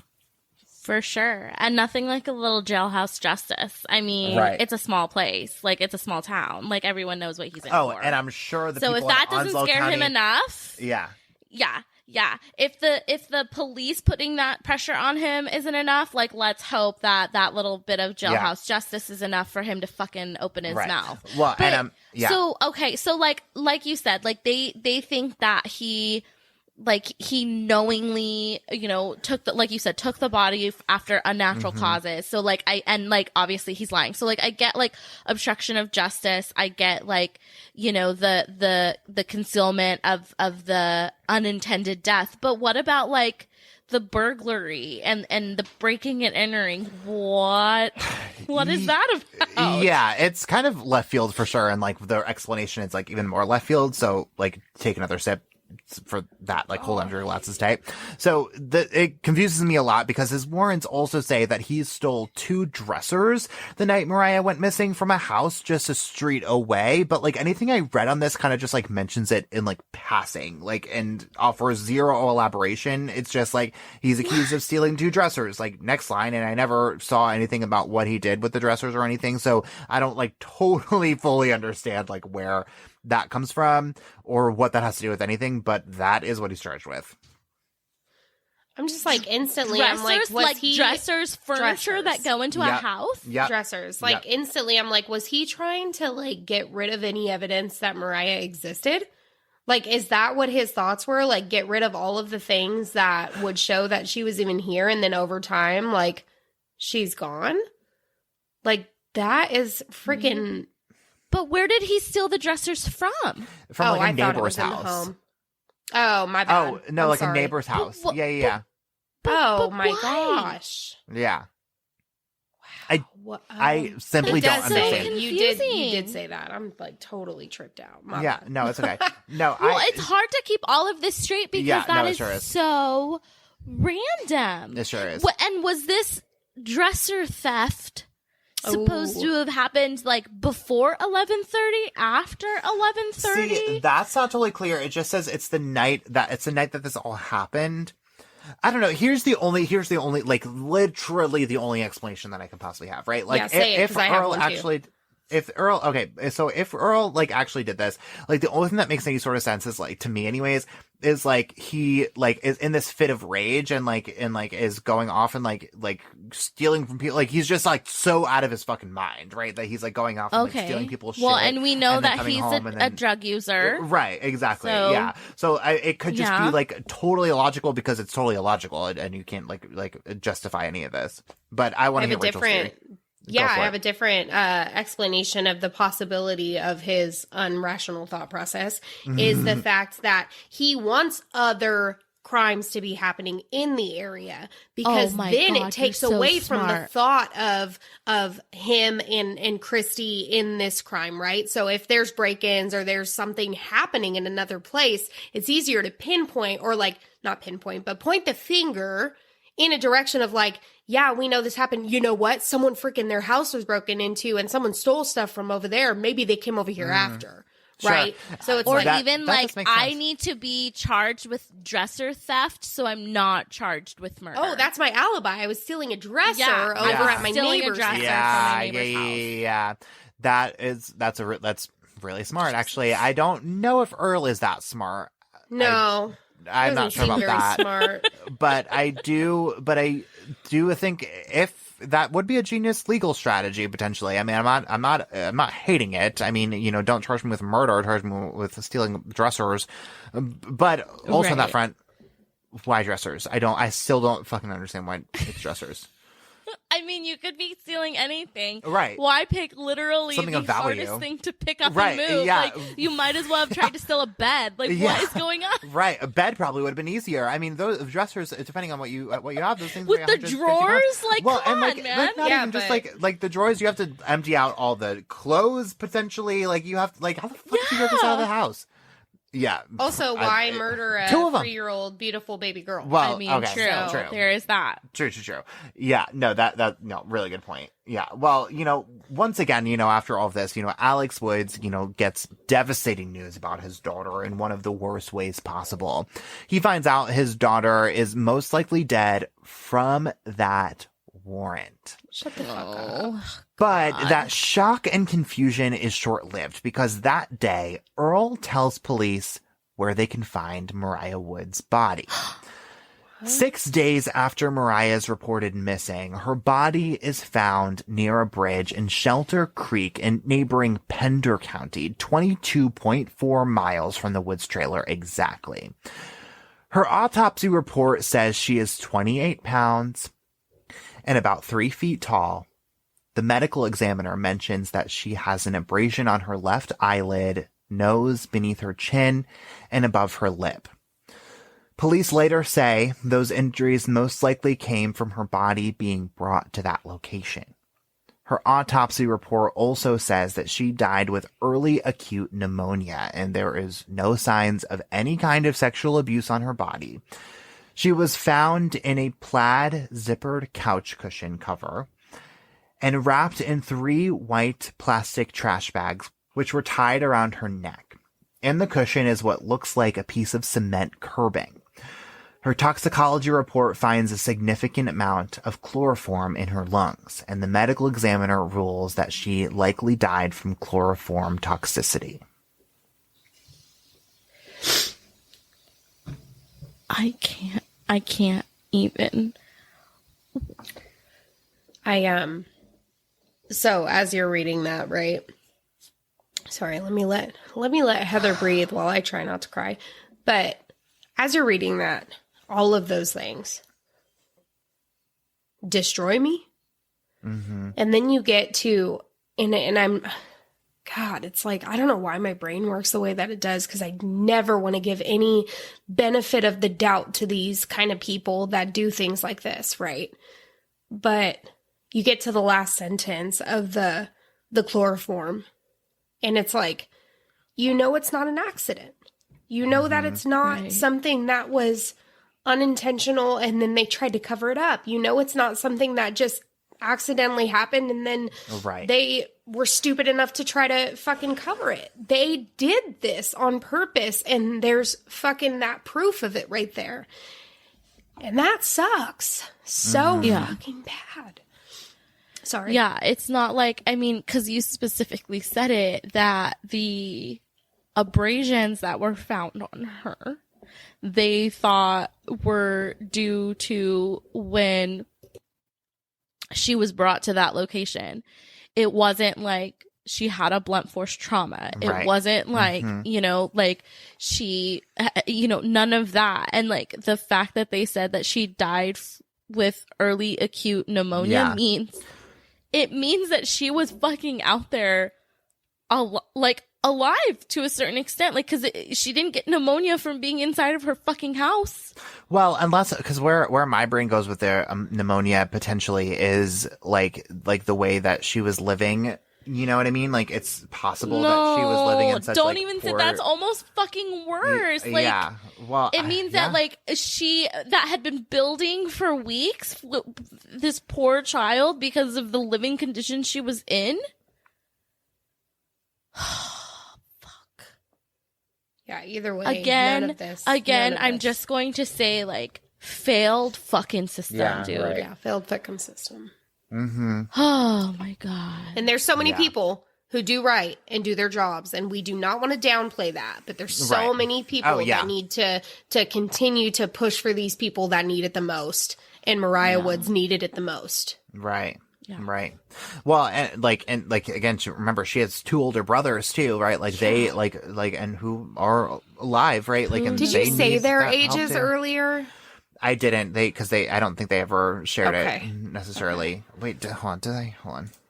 I'm like, when I think of older, I'm like wondering. I think it was like it's 10 years old. Oh yeah, 10 and 5. I feel like then 10 and 5. Yeah. Fuck. God, that took everything in me to not. Yeah, right. Well, and like, Sorry. and like, we don't have to go on this like anymore, but like, again, just like all of the details. I mean, and it's so painful to say, you know, about like how exactly she was found and hear it over and over again. But I think it's so important to share that, because like people deserve to know like how much of a monster the person who did this to her was. 100%. Strongly. 100%. But the night that Mariah's body, it's hard because you don't want to. Sorry, it's just one last thing I want to say. It's like, you know, yeah, we're true crime junkies, and we love our true crime cases, but we don't take any. Reading those parts, talking about what happened to the victims is difficult in and of itself, and then when the victim is someone who is vulnerable and a baby like Mariah was, it's obviously that much harder. But the truth is, like, her story deserves to be told in full, and that's part of her story. And to brush past that means that we're not, you know, we're not telling the whole truth, and it needs to be told. Well, and it's too, because like we, like, true crime podcasters, right, get a bad rap about, like, you know, sensationalizing these things, and like, sure, there are a lot of people out there who do that, and I don't disagree with that 100%. But you know, I think like what Heather, you just said that very, very well, because if you don't tell the entire story, like, then you're leaving things out, and then you're not, like, then what's the point of even doing it at all, right? If you're not sharing the entire extent of this whole thing, because it's so easy for some people to like listen to this and like get so gripped on like the nitty gritty details and like the like the things that just like take your breath away, that kind of thing. But what are you doing with that? What good are you doing at the end of that? Or is it just like, are you just feeling like more entertained, like feeling like better because you know these like really gory details. Like no, like that's the reason. Like again, like that's the reason I started Crime Over Wine was to be able to share and give people platforms like Mariah who don't have platforms because they don't have a voice anymore. And so like people deserve to know what happened to Mariah because otherwise Mariah goes away. And so Mariah deserves to be told every single detail of her life from very, very beginning to the very, very disgusting, despicable end, in my opinion. 100% agree with you. And yeah, that's exactly what you're doing, what we're doing. And we want to keep the voice alive, and we want to keep the story alive, and we want to make sure that everyone knows who she is. Yeah. It's stories like these that like bring it back and like remind you like of that. Yes. And so I think it's important to do those kind of cases every once in a while. So thanks for going through this journey with me all over again, right? Well, the night that Mariah's body was found, Sheriff Hans Miller releases a statement to the public, and Rachel or Heather, I'm hoping that one of you are going to be able to read it for us. The death of a child is always a sobering reminder of how fragile life is. When the community is so deeply affected by such a horrific crime, it is sometimes difficult to not allow our emotions to influence the decisions that we make. However, the best way to honor Mariah is to ensure a fair and thorough investigation, which will lead to a successful prosecution. We must remember that through these moments together as a community, we can ensure that justice will be delivered for Mariah. We sincerely thank the community for their patience and support through this entire investigation. I'm crying. So thank you, Rachel, for reading that, because it could be the fact that I'm about halfway through my bottle of wine. It's both. I'm in my feels, but also like I have a fucking 3-year-old, and if God forbid anything like this ever fucking happened, like he mentioned, like I would want that community of people who don't even fucking know me or my kid to rally, and I would want like the authorities to come together and 5 fucking days. We've seen this shit drag on for years, for decades. We've seen shit drag on. So 5 days is, impressive. Yeah. That's amazing. Yeah. And so, and taking it and following the rules. And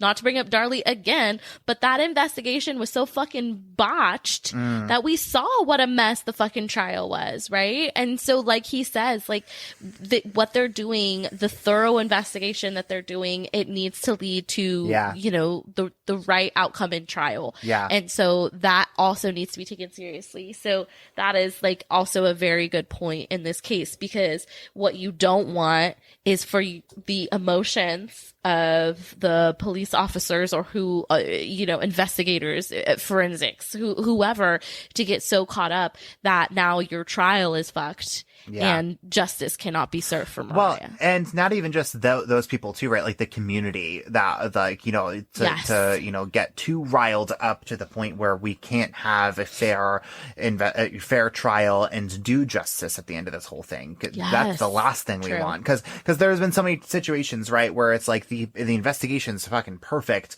but then you go to trial and the jury fucks it up. Frankly, I mean, there's more examples of that than I can even count.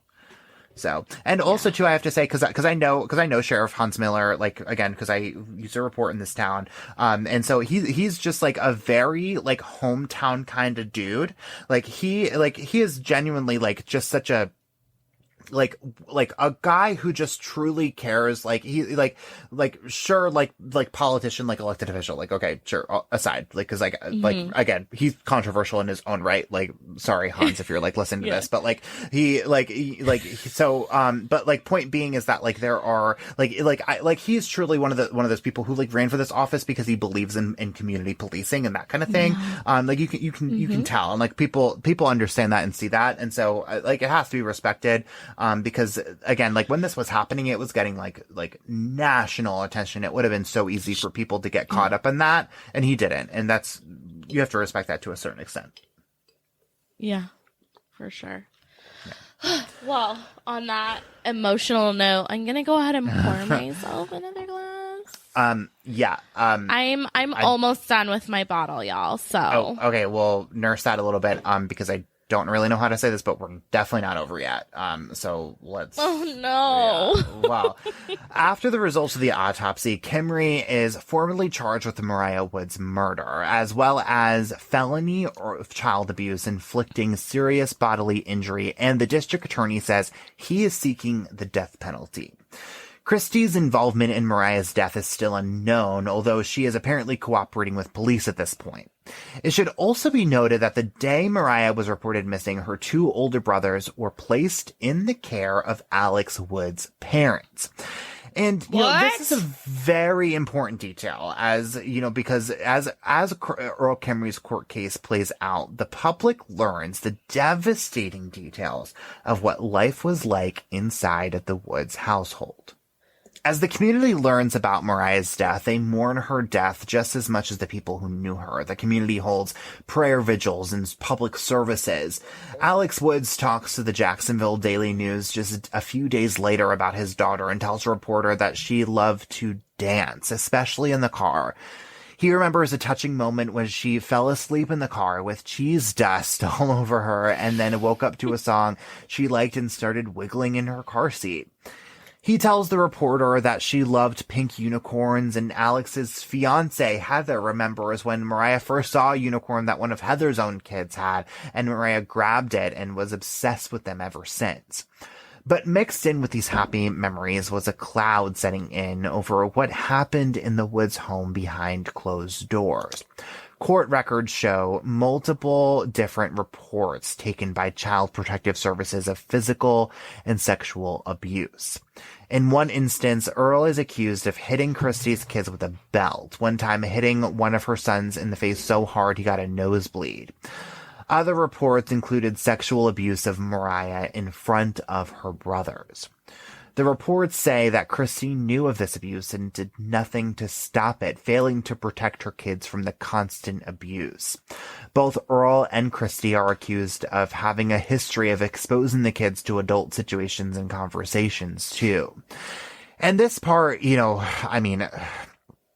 it just makes me upset in a different way, especially knowing what we know in hindsight, of course. But it just seems like, again, like we've been talking about this whole episode, Rachel and Heather, like the adults in the room and these kids' lives failed them, right? And traumatized them so much over and over and over again. I'm not sure how much police knew at this point, but it was pretty obvious that the people who took over knew that Christy and Alex were not fit to be legal guardians based on the fact that they put their two remaining boys with, grandparents, not even with them.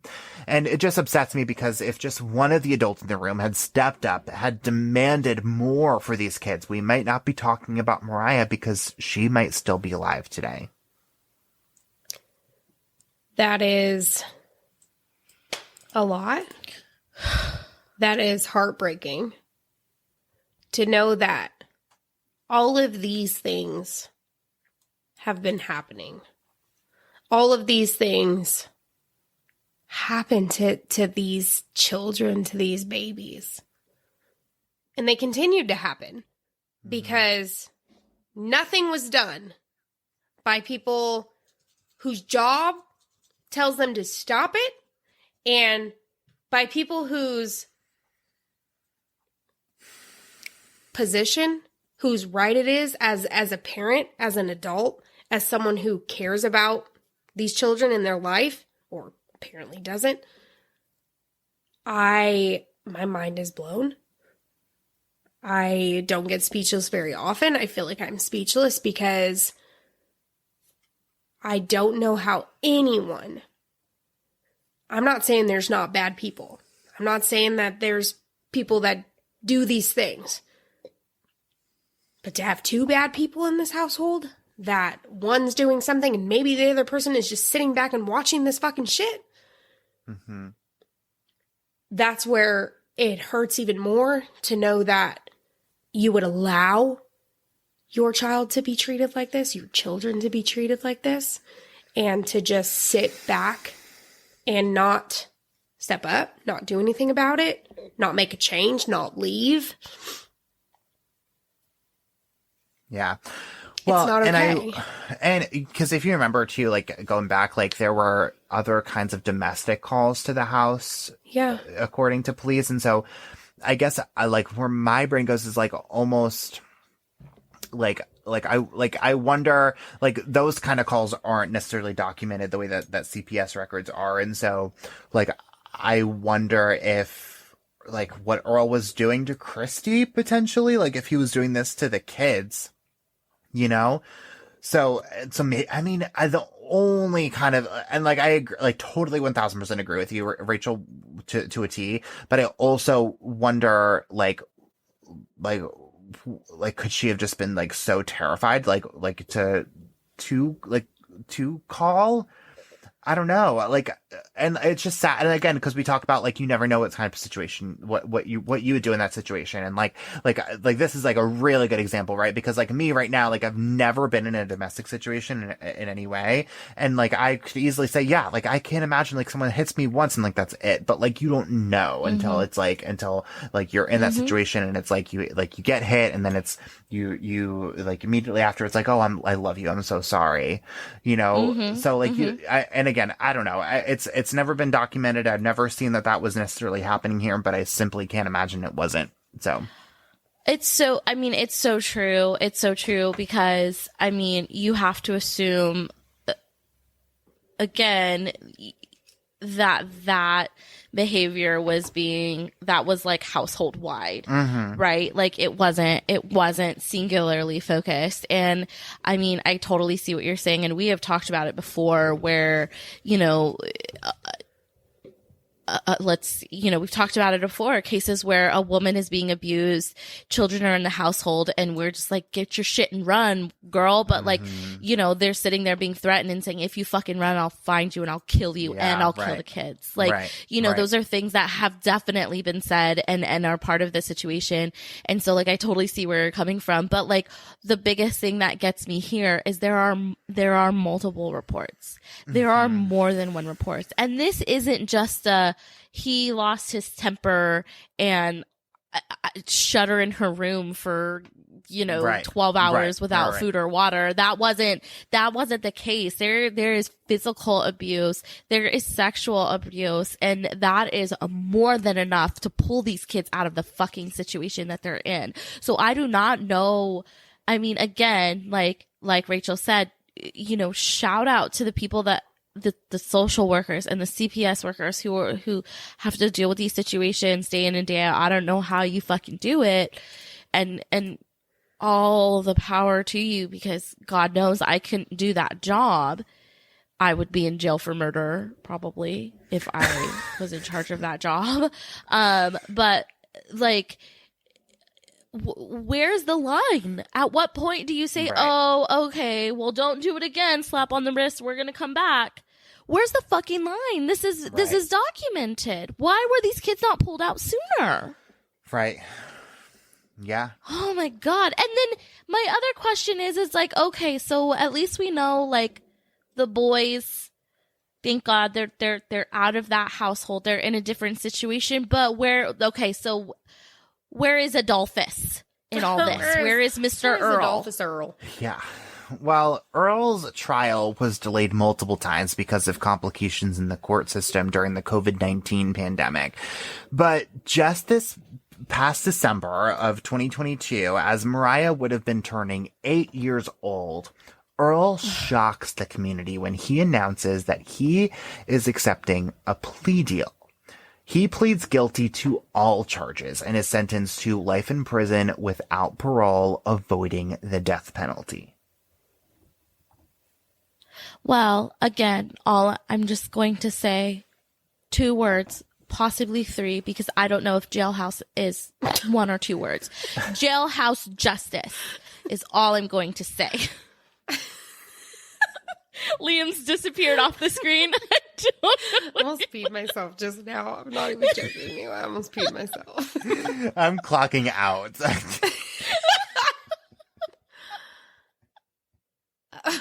This has gone know how to unhinged. It went from absolutely unhinged in the best way to unhinged in like a really sad way Like, over to here, like, unhinged crying and and just cracking absolutely up. fucking off the wall This shit. is what happens in all our episodes. We laugh, we cry. We do. That is We for laugh sure. some more, we cry some more. Love. Welcome to the wonderful crossover worlds of crime over wine and like mother. So hearing this, it's like, I'm so happy that he's sentenced to life in prison without parole, right? I mean, avoiding the death penalty, whatever. But it's like, okay, a plea deal. I feel like it's an easy way out. Like, I need more information. I just don't understand, like what else is there? Because I feel like I don't know it all, you know? So, like, do we ever find out more? Like, is there a reason that this happened? Well, so Earl, yes, there is. Just put it. Yes, but let me also just no. Say that. Well, no, there's definitely a reason. Y'all just not going to like the reason. Okay, let me just say that. So, Oh, fuck. drink. I'm pausing to give everyone a chance to get caught Cheers. up on their wine. Is All the right. point? You drank it. So Earl told a judge that drugs had been dominating his life at the time. He was spending $60 to $100 per day on drugs. Apparently, he says Per day? Per day. Per day? What are you doing, Earl? Oh, Like, what is your doing- job, Earl? Liam said that I don't know. Yeah. I didn't mean the drugs. Weed and Which drugs are heroin you and- doing? and It's meth. apparent what you're doing. Right. I'm wondering, what the fuck job do you have to spend Right. money $60 to $100 per day on drugs? Yeah. He's stealing dressers, Rachel. Yeah. Shut your face. Holy shit. He says he didn't mean to kill Mariah. He was trying to get high when Mariah kept waking up and disturbing him. So he took a combination of bleach and nail polish remover to make chloroform and put it over her mouth to put her to sleep for the night. When he realized what he had done, he said he panicked and got rid of her tiny body.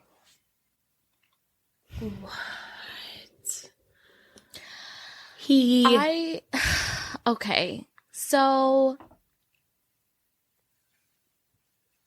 I know someone in my life who, all of us, everybody who's listening knows someone in their life who has dealt with addiction. It's not a secret. It is what it is. Now, I can't speak for all of you, but I know that the person in my life who dealt with it for years, decades, yeah, he got violent at one point. He did. But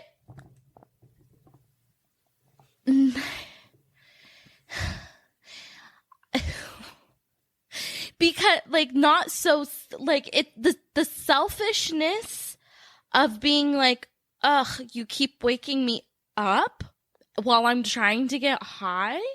So he can't even say that he was high when this happened. He can't even say oh my fucking God. I just that is just ridiculous. And Yeah. Take a drink, and I want to hug you right now. So bad. I wish I could. I will in 7 days. You're right, because that is an entirely different world. People who battle drugs and addiction, it's an entirely different world. And that's why everyone else who knows these people, you gotta either try to help them to the best that you can, or figure out how to get these children out of their care. it is not okay for someone who is this unstable and this problematic and struggling in so many ways, who can't take care of themselves and who cannot care for themselves, to have responsibility over someone else. And that is why, first and foremost, try to care for those people, try to help those people, because they need it 100%. Early intervention. They need it. Early intervention, they need it. Get in there. And if you cannot, you do everything in your power to get those babies out of that care until they make a choice.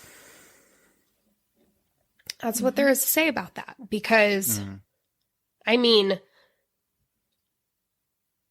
I don't, I always think everything's preventable. Like, I know my brain works in different ways, but I'm always like, no, things are preventable. So right. You don't do this. We've talked about this before, and it's so frustrating, especially in a case like this, where it's like, how many stops along the way could you have said, like, boom, enough right there, boom, enough right there. 2 months later, oh no, that's the last step. Because, like, let alone, okay, so first of all, just because you're an addict, it doesn't necessarily mean that you're, a violent person. That's not what I'm saying. But I'm saying that addicts go to extreme lengths to do what they need, what mentally and physically they need at that point. So, okay. But the other thing is, regardless of the fact that he was an addict, he's a violent fucking person. Yep. As seen by the repeat behavior that is in his past. Okay. And yeah, sure, that might be intertwined with his addiction, but one does not equal the other. Okay. And so, like, there were so many points along this timeline where he either could have gotten help for being an addict, knowing that it resulted in such violent behavior, or, like Rachel was saying, people should, but there's no fucking reason to keep a child in a home with an addict. It just causes too much stress for everybody involved. Dealing with a 3-year-old is not an easy fucking task. No, it's not. Okay, and then you loop that in with the fact that there's an addict in the situation, and yeah, it's really not a fucking easy task. But that also makes me think, yeah, so dealing with a 3-year-old is not an easy task, and dealing with an addict is not an easy task. But it's like what Rachel said at some point: get the kids out of that situation. So, like, where was Christy in all this? Yeah, I'm like, where was the mom? Yep, right. Because even if she wasn't the one to do what that motherfucker did, clearly she knew what was going on to some extent. Maybe I'm not saying like the night that it happened, but she was there witnessing this pattern of fucking behavior. Right. If anything, like, that's, I mean, you're responsible. Like, so what, was Christy never charged with anything? Well, no. Child endangerment at the very least? Like, come on. Yeah. Well, no, to answer your question, Heather, she was never charged with anything. In fact, she delivered quite a powerful statement, in my opinion, directly to Earl in court. She said, quote, "I stand before you a broken, destroyed person. My family and I will never be the same. Something will always be missing, and that is my baby girl. We have been tortured, harassed, and beaten. We have not been able to grieve. My sons have been tortured, taken away, and to this day still can't understand why she was the one taken away from us. All of those milestones that we should be experiencing with her will never experience. She will be honored forever and remembered. I want to know why, but I know we will never know. She was the light of everybody's life. She had a smile that would brighten your day.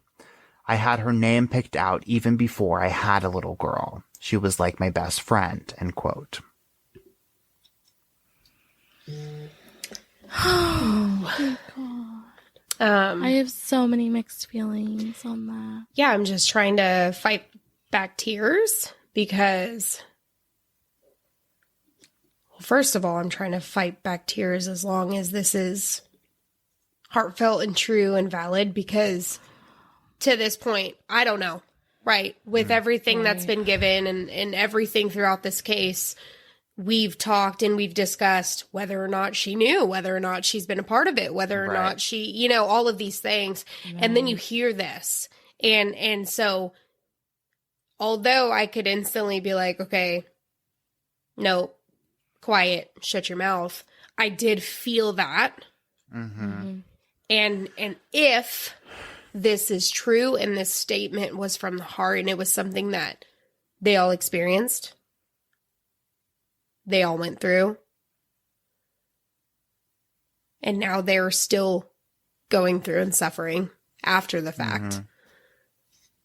I can't even imagine the pain and the hurt in her and those two boys, the two children, you know, with everything going on. And I'm in a sense, I'm so happy that Earl is gone and out of their lives, and they don't have to deal with this pain and this abuse from him anymore. But they still have to deal with the pain that they've caused for the rest of their lives, no matter what. Well, and like, cause I can, like, again, cause going back to like the idea, I suppose, that she was simply just too terrified to speak up throughout this whole thing. Like this to me is like evidence that like, yep, like it was just that bad. It was way worse than we can ever imagine inside that house for her. So like, see that. What I don't see and what I will never see, frankly, is like once it finally hit the point, cause like you can't convince me that she in that night didn't know, or at least have a real freaking strong suspicion about what may have happened. And when everything was going on, didn't right away run to a police officer and say, this is what happens here. And my little girl is missing. That's the last straw. Like, I don't, like, regardless of what happens, like, if you even think for 1 second that he had the capabilities to kill your little girl, like, you have to speak up. It doesn't matter in my opinion, what the consequences are. I don't know. Again, never been in that situation. So like, maybe I shouldn't say anything, but I can't imagine like what could, again, like as a parent, what could possibly be worse than what happened, you know? Like, I mean, again, you have 2 other kids. Okay. But like, you know, like, but like what you could said, possibly have been the worst case scenario? Yeah, no, but I exactly see your point, Liam, because like maybe like, you know, if her 2 sons, maybe they were still in the house, maybe if that was the case, she'd be like, no, I have to like hold back. I can't say anything because like, what if he does this to the 2 sons that I still have? No, but you said they rightfully so were fucking taken that day. And I almost wonder, there's no other person that you're protecting other than yourself. Yeah. And at this point, that doesn't matter. Yeah. All that matters is Mariah. Yeah. And I almost wonder, like, and again, as much as I just like railed on her for a second, like, I almost wonder, like, if she did speak up and that's why the kids were taken away and in that moment, maybe, like, it's possible, right? Like, I mean, but I don't know. I mean, because CPS works in like mysterious ways, frankly, right? Because it's like, it's not, because it's not, like, they don't necessarily treat like an individual parent. They treat like a household as a situation, right? And if, you know, if the kids don't have the household, a stable household to live in, like, they go into the system. And so, like, clearly Christy didn't have anything else except for this trailer. So I don't know. You know what I mean? Where I'm going with this, though, it's just it's a very multifaceted situation, but it could also just come down to the simple fact that the kids had nowhere to be where they could feel safe and be successful.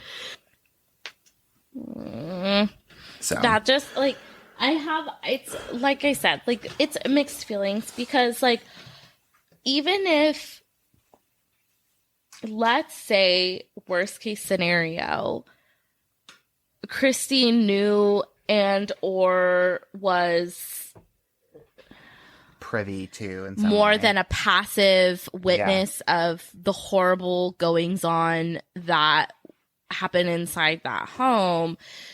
You know, we've seen people be able to compartmentalize, you know, and so like, yeah, I'm sure there's a part of her, even if the worst case scenario is true, that there's a part of her that where that statement is 100% sincere, 100%, right? And so like that part gets me. And I mean, we've said it so many times on like Mother Like Murder, just like, get the fuck out, dude. Right. Like you can do it. You can do it. You can do it. And I know that there's a million and one reasons to not and to hold back because of the scary consequences, you know, that could happen to you and or your kids. But like let this case be a lesson. This is the ultimate, because if you don't cut it off, this is what could happen. Yep. And you got to do everything you can try to possibly do to make sure that this isn't the result of what happens. And it's like, it's so hard, you know, and I mean, like we've said before, there's no way that she wasn't also a victim in some way, shape or form of this motherfucker's behavior. Yep. Right. And so like Lord knows that she had so many things running through her mind. And who knows if she struggled with addiction herself, you know, that obviously puts a whole different facet on it. But at the end of the day, like, you have to remember that this is the possibility of what could happen. And the probability, honestly, we've covered enough fucking cases where this is what fucking happened. Sure. 100%. Sure. Yes. Yeah. Man. Liam. Oh my God. Liam. Jesus. That is, you know, I want to take what this happens when y'all moment. bring me on. I was going to say, I want to take this moment to thank you so much for coming on, but at the same time, I also don't. Just kidding. I also want to be like, whoa. I'm kidding. No, Well, I mean, and like, I'll just say too, like, because we talked about this like slightly, but I'll just say like as hard as these are to talk about and to hear, I'm sure, like, equally important to talk about, right? Because at the end of the day, like, some of these signs may come up again in some people's lives that, you know, and people may notice it. And people need to know the signs of what may happen to somebody in the future, unfortunately. And so I don't know. I hope somebody's better. One of your listeners are better because they know this story. better off for listening to the Leanne. story. And then also, like we said, you bring this story to be a voice for Mariah Woods, right? And so that is important in itself. If this reaches people, you know, for that reason, or if it reaches people for someone who is struggling with addiction, someone who is struggling with someone, you know, who might have violent tendencies, whatever it may be, for someone who is, should I keep this person in my life? I'm having these second guesses. There's so many things within this case that we hope if you listen to this, let this be a sign. Let this be some sort of kind of like a guidance to choose yourself, choose your children, choose your babies, and fight for them and fight, you know, for the life that you want to live and that you want to provide for your children. Right. Okay.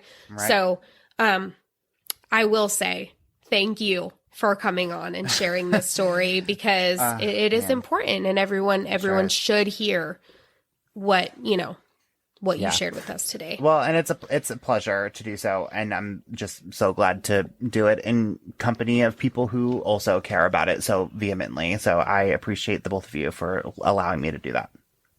We appreciate you for tolerating us, almost cried numerous times. Tolerating. Not almost. I fucking cried. I fucking cried. Yeah, I know, Not so did I. almost. Listen, tears were real. shed It all was real. around in I know. 3 different states today. Okay, let's just Yes. be real. So.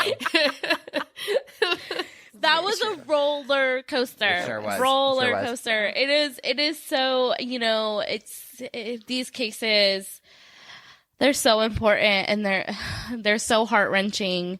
And yeah, like Rachel said, Liam, thank you for coming on and telling Mariah's story.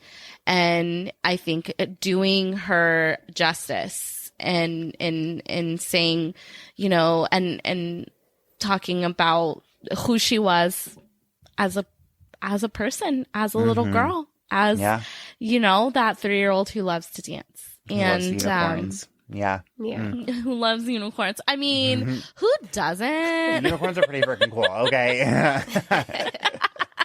I love Love that. But yes, you did an amazing job, Liam. Thank well, you. thanks. So one more time, I know we talked about it at the top of the episode, but we have been through a lot and almost a whole bottle of wine. So please remind our listeners Well, if you're where too they drunk can find you.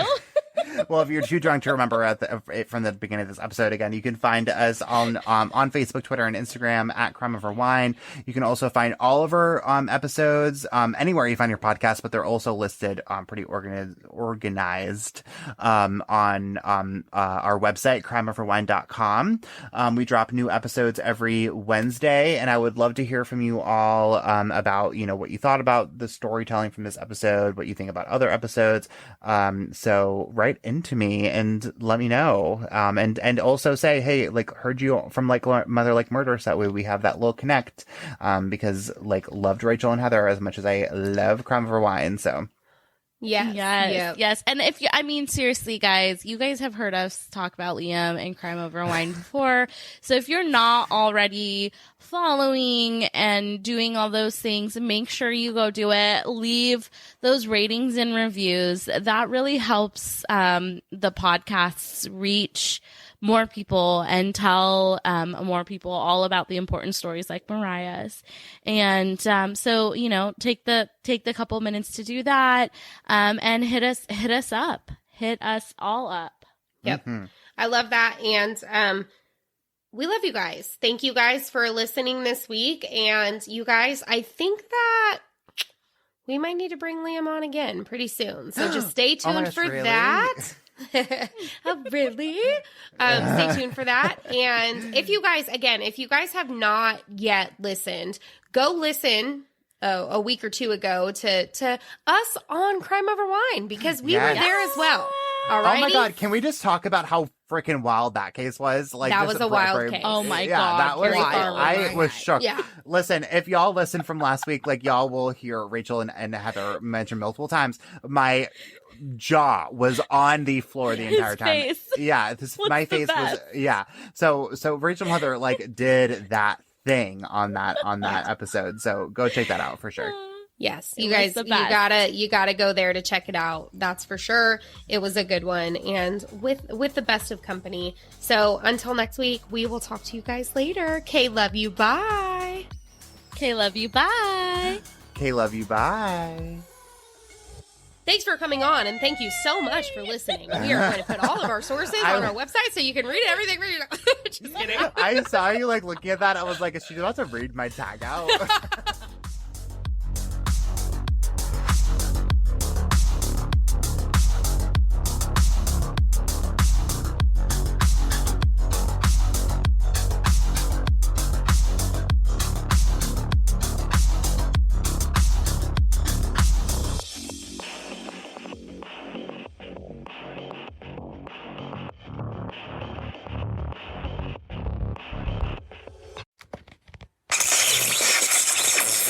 All right, I think I hacked in. We're on the air? Shh, security's outside. But how's my hair? It's a radio station. Psst, psst. You guys hear about the Beyond the Shadows podcast with Ryan and Scott? You guys into paranormal? What about true crime? How about UFOs and cryptids? We also have mad hauntings. We got security. No, we don't. We're not big enough to need it yet. No, we got security. Hey, what are you guys doing? Get out of here! Listen to the Beyond the Shadows podcast. Beyond the Shadows!